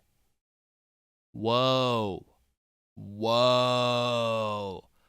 I think Tiny looks like a hero. Along with the Avalanche buff in the last one, let's add Tiny into the whatever. I'll do that later. Who cares? We'll save time. This is very interesting for Tiny. I think we'll see more of him. I think we'll definitely see him tonight. Treant Protector, what's happening to my boy? Aghanim Shard movement speed buff decreased from 15% to 8%. Living Armor, heal per second decreased 3456 to 2345. Mana cost increased 50 to 55. Level 10 talent, Nature's Grasp cooldown reduction decreased from 5 to 4. Nerfs across the board, and neutral items that specifically hate Treant Protector.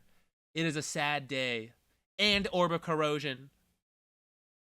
Sad day for Treant. His win rate might drop below 50%.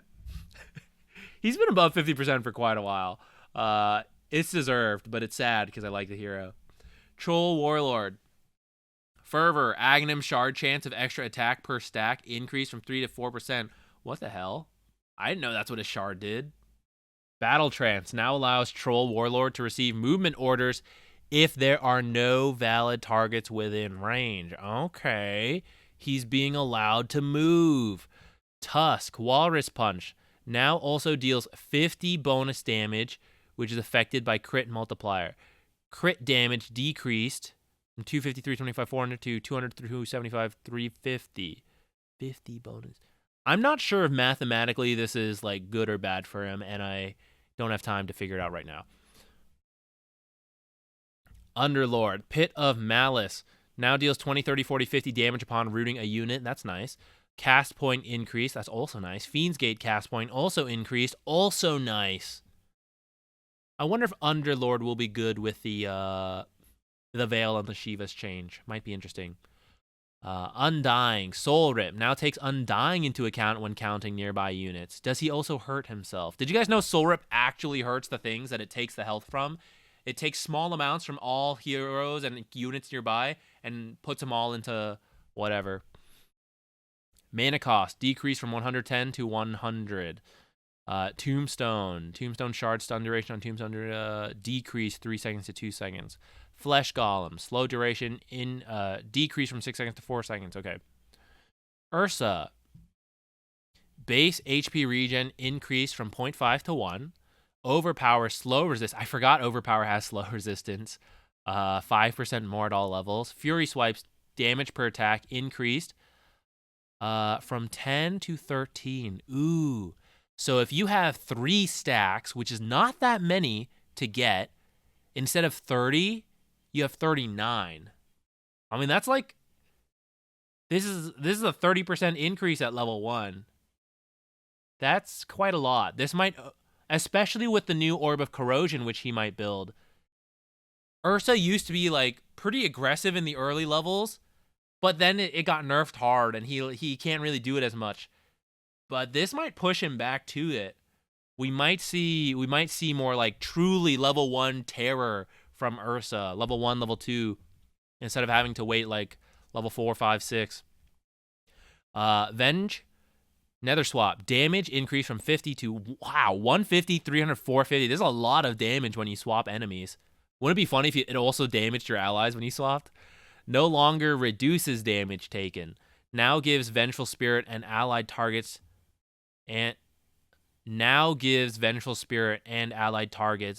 now gain a damage barrier for 10 seconds. The barrier health is equal to the spell's damage values. Oh, okay. Instead of damage reduction, you get 150, 300, 450 damage barrier, which could also be affected by their own damage reductions, but you don't get the damage reduction that Nether Swap used to have. Think that's good overall? Man, this is a lot of damage. Kill stealing is going to become much easier with Vengeful Spirit support. Let me tell you guys. Talents. Level 15 talent, Wave of Terror, armor reduction increased from 4 to 5.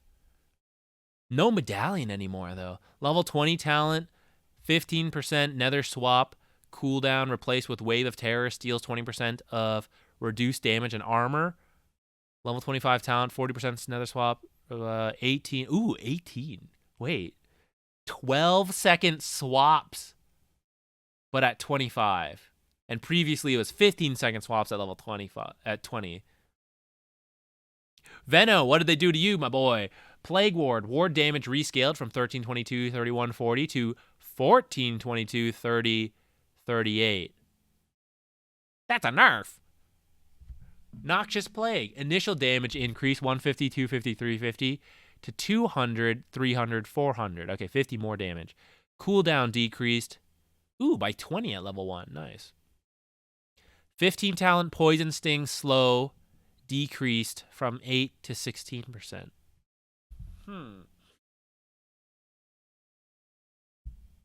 The ult is better, but the wards are worse a little. I'm a little sad about that. But it's not that much, so it's probably okay. It's probably not a huge deal.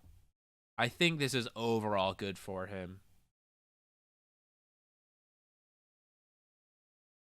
Viper. No longer applies break. Who even applies break then as a mechanic they have? I don't even know.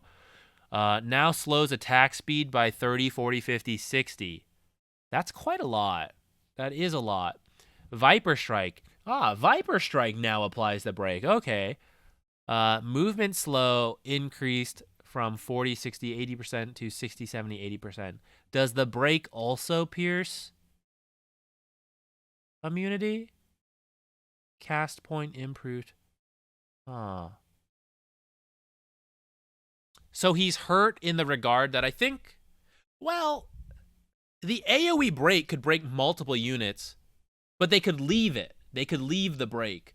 This can now only target one unit, but even as they run around and try to escape, they continue to be broken. And I assume it pierces BKB. That's pretty good, because usually Viper as a hero exists to like screw one guy over, usually. That's like, that PA-BKB, screw her. Like, Bristleback, Ursa, screw that guy. So I think this is overall good for him. And then if they try to fight Nether Toxin, they will be affected by the attack slow, which is still good. Does this open up support? Support Viper? Bring him back? Maybe. Visage, Soul Assumption. Damage now calculated before reductions. 15 talent. Soul Assumption targets increase from 2 to 3. Void Spirit. 2.3 to 2.5 intelligence gain. Resonant Pulse. Barrier per hero hit. Increase from 30, 50, 70, 90 to 40, 60, 80, 100. 15 talent. Mana regen 1.5 to 1.75. Buffs across the board. Warlock. Base strength. Down by 2. Fatal Bond's mana cost. Up by 10. That's not that bad. I think you can still play Warlock. Weaver. Well, I don't know. In the last meta, you could have still played Warlock with this. I don't know what these new items and everything. New meta and all that stuff. Weaver. Strength talent, 9 down to 8, whatever. 1 Geminate attack no longer applies to attacks made via Shikuchi with Aghanim Shard. So it's not launching like 3 attacks to everything. Good. Wind Ranger, Power Shot. Now slows the target for up to 15, 20, 25%, 30%, decreasing based on time charge and enemies already hit. Isn't it actually increased based on time charge and then decreased per enemy's hit? I think so. Probably. Similar to damage dealt. Yeah, that's probably what they meant. Slow duration, 4 seconds. Mana cost rescaled, 100 flat. I think that's good. Wind Run. No longer slows enemies. Corresponding Ag Scepter effect was also removed. Aghanim Scepter damage reduction increased from 35% to 45%. Probably better that way? Gale duration, 3 seconds to 3.5. Level 10 talent, 225 wind run radius, replaced with 20% power shot slow. 50% slow on power shot, the first thing you hit. Is support Wind Ranger viable? Cheap Javelin as well? Or maybe just core Wind Ranger buying cheap Javelin. Maybe? Yeah, no fear. I wouldn't mind playing some Wind Ranger support. I'll try it. I don't know if it's good, but I'll try it. Winter Wyvern, base mana going up 0.25. Cast range on Winter's Curse, 800 flat. Mana cost, scaling, so it's cheaper at the early levels, same at the end. Now provides vision over the affected area, units, and their surroundings. Okay. Witch Doctor, Voodoo Restoration no longer deals damage. Heal increased.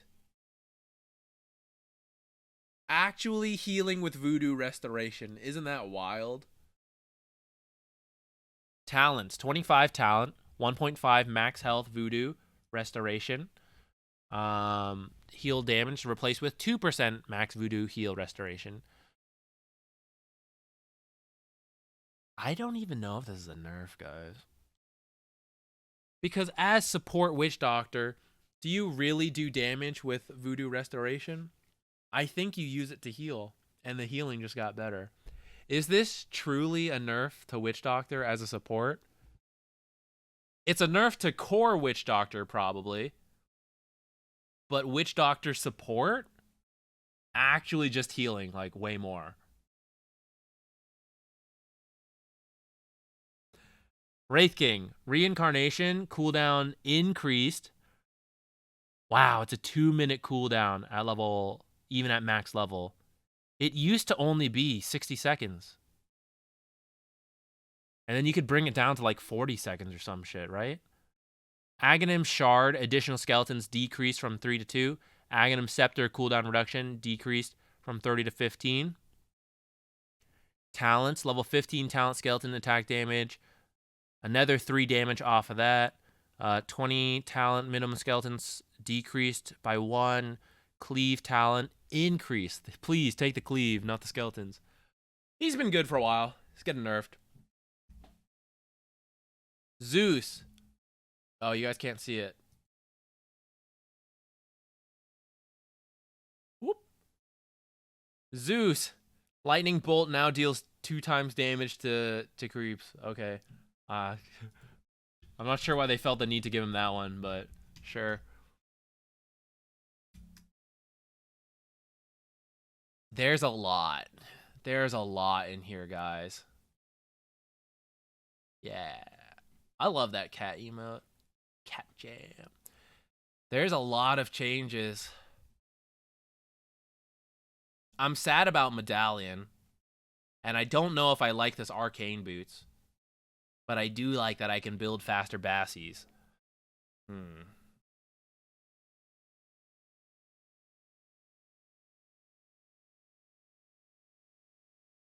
Maybe I can get my cats to do this. Maybe I can turn my cats into an emote. Yeah, it was about 3 hours. The stream is 3 hours and 18 minutes.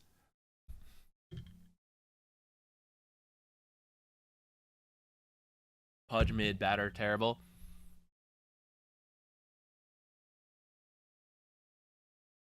Wait.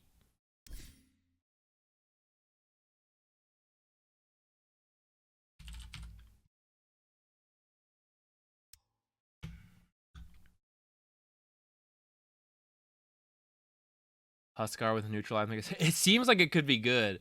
The Avia something, wings or something. Okay. Ags increase this ratio. Or this AoE. Was this different?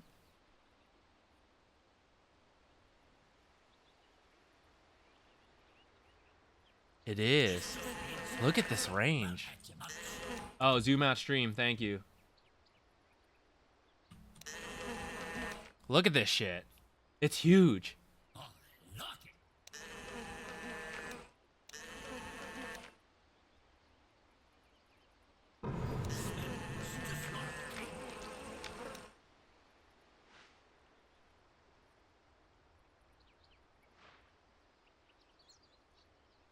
There's a lot. We're gonna have to...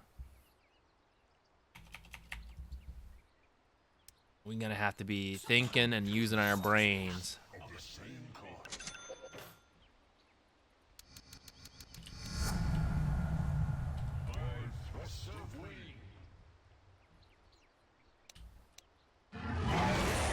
Chonky ult. Oh, chonky ice paths. Chonky dual breaths. They thought they nerfed the start? No. With Bloodstone, wide ice path.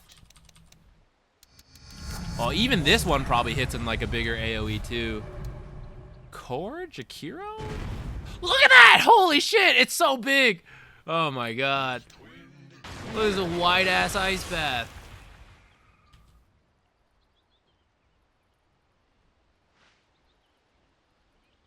Alright, I'm gonna be brainstorming up some core Jakiro builds.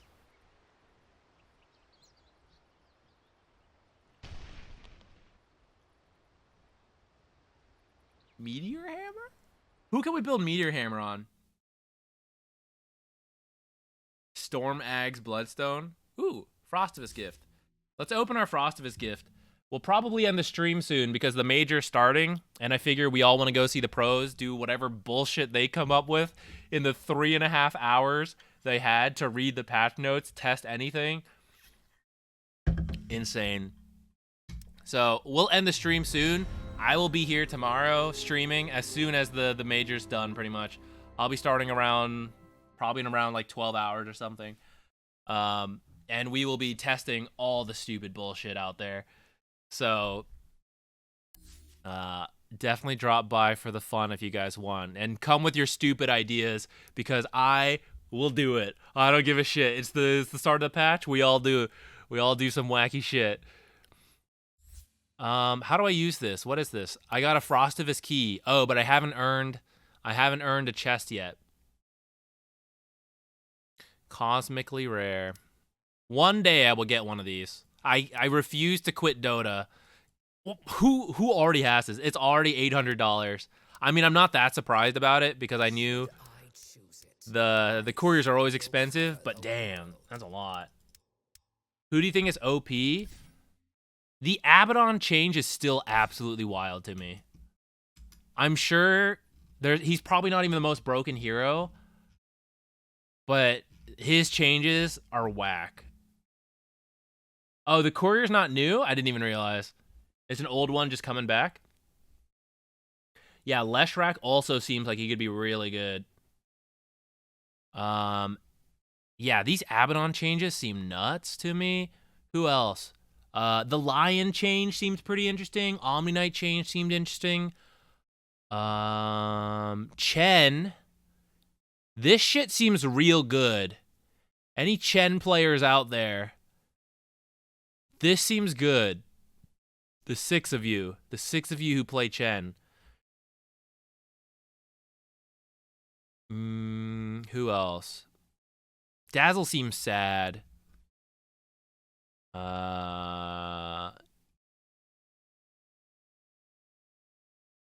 Gyro Core might be good with some of the new items. I feel like this patch could be very good for the hybrid damage.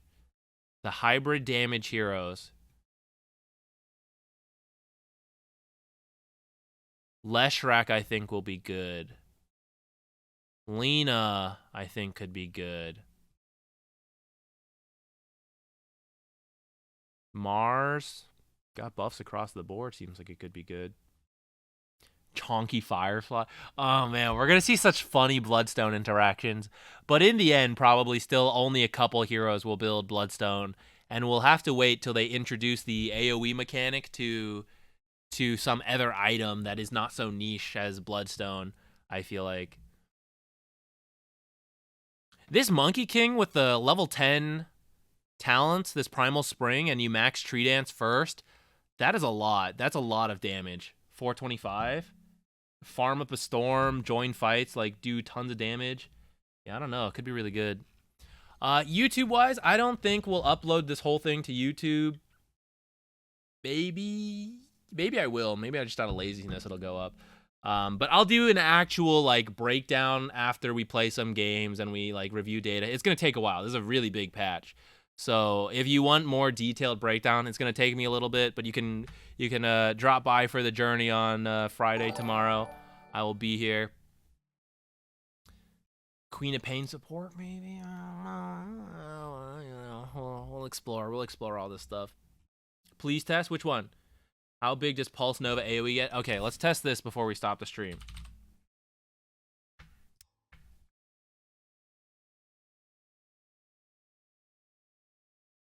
I also want to see the Shard. I'm glad Dota seems to be running normally. I played a pub earlier today. I fluctuated between 100 and 1,000 ping, and I won.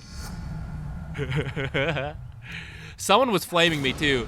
Someone was like, I made some like stupid ward because I lagged running around a tree. So I think I walked into vision before I warded, and I was like 1 and 9 and something. And the guy like all chat, he's like, I can't believe I'm losing to this imbecile Nature's Prophet. I was like, that's me. I can't be stopped though.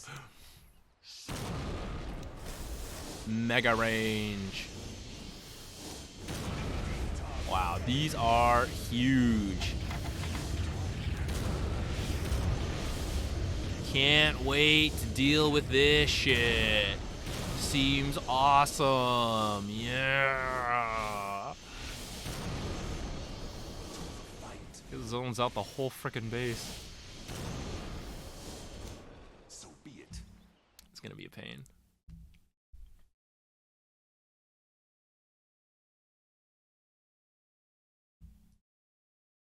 All right, guys. What else? We got a few minutes, but I will soon stop. Yeah, I'm the imbecile Furion. That's what you guys get here.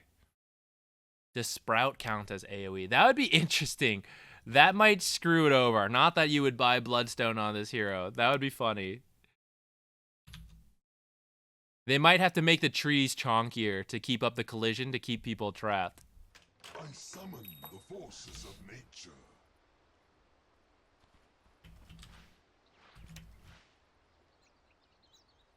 Everybody get set. They actually do seem a little more spaced out. Wait. By my shaggy bark. Okay, you still can't get out though. It's okay. It's okay. PL has the smallest hitbox. Where is he? As long as he can't get out. I can't even really tell if the Sprout's actually bigger. It kind of looks like it is, but I think it might just be in the head. Placebo effect. The damage AoE is bigger. That's true. Maybe it's just the AoE and the tree stay the same. That's probably a good way to do it. Do you think Blade Mail meta is done for? The heart did get nerfed quite a bit, I think. Blade Mail didn't get touched, though. Blade Mail is maybe okay still. And, but you may not see the heart attached with it. However, there were quite a lot of other changes as well between items and a lot of this shit. I'm very interested about how Roshan will be handled. I'm very excited to see this banner. I think, without having done no testing whatsoever, I think this is going to be about hybrid damage. And I think it will cut down on game length. Having said that, anytime there's a big patch, game length does get short because no one knows what's good and people are doing like busted, broken shit and another team has the totally wrong read. So the games probably are going to be shorter, but that may not be true like long term as people figure out what's good. However, I think even as we reach that point, my gut feeling is that it will be shorter. Thank goodness for that. But who can say for sure? I did open the gift. I got a key, but I don't have a treasure to use the key on. So we'll have to earn a key tomorrow and see what's in it. Poison Nova, Black Hole. Okay, let's start. Let's grab Black Hole. All right, carry on. As you wish.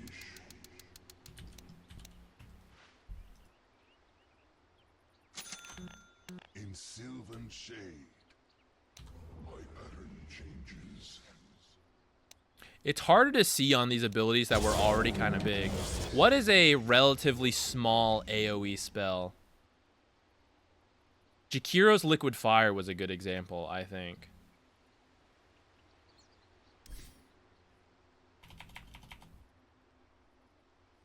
What about like Omni Purification? Or maybe like Ice Vortex?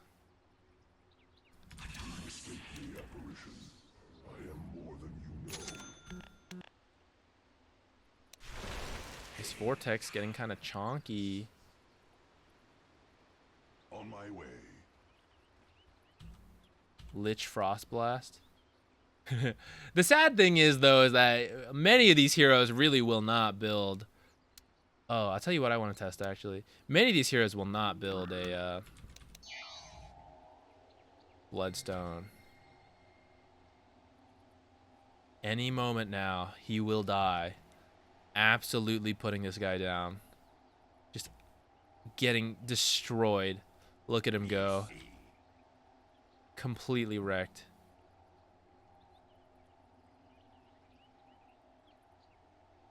He's taking 1 damage a second thanks to this 3.9. Yeah, let's go look at Chen. Chen seemed really good.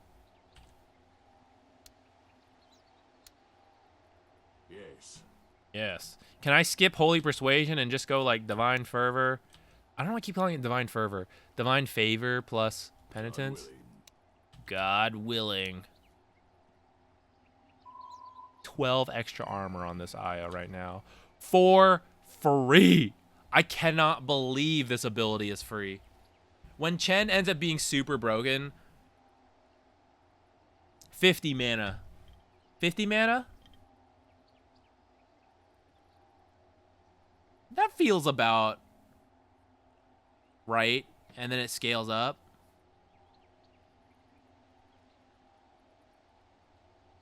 Yeah, there's not a visual effect. I think you're right. I didn't see any. Oh, wait. Leap of faith.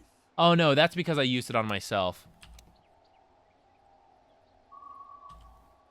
Okay, no, there is like a blue glow around the hero, but it's not immediately noticeable. It's pretty tough to see off the bat. I don't know if you would start with this. Probably not. You'd probably still start with Penitence or something, but this could be a good level 2, level 3 spell. I think. I meet my maker. What is death? Now I find out.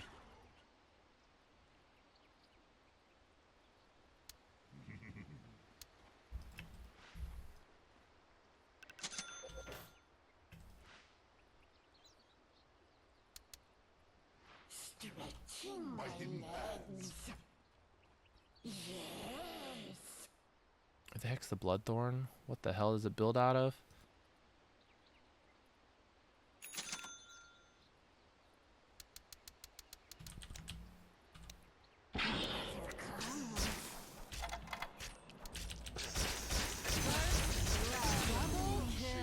Okay.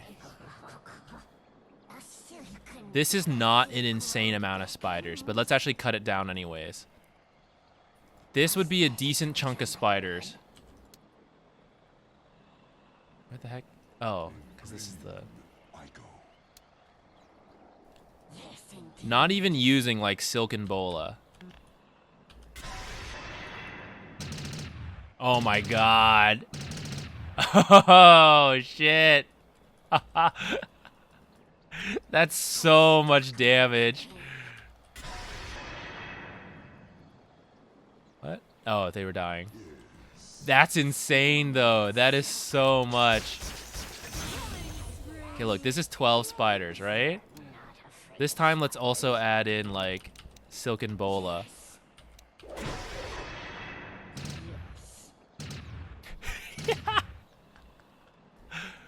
Oh my goodness, and then the rend damage too. That's absurd. That is so much. But this is an expensive item as well. 7,000. And it probably doesn't make sense to naked rush a Bloodthorn, especially when they could kill your spiderlings, right? That's a lot. That is a lot. I might switch to NA just so we can play Broodmother. Because EU ping is kind of iffy on this, but I might try. All right, guys, I'm going to end the stream. I will be back tomorrow. Thank you so much for tuning in and checking out all the fun with me. I'll be here tomorrow trying out some stupid stuff. So if you want to drop by, I'll see you there. Bye, everyone. Go enjoy the tournament. Have a good rest of your morning or night or day, wherever you are. Bye-bye.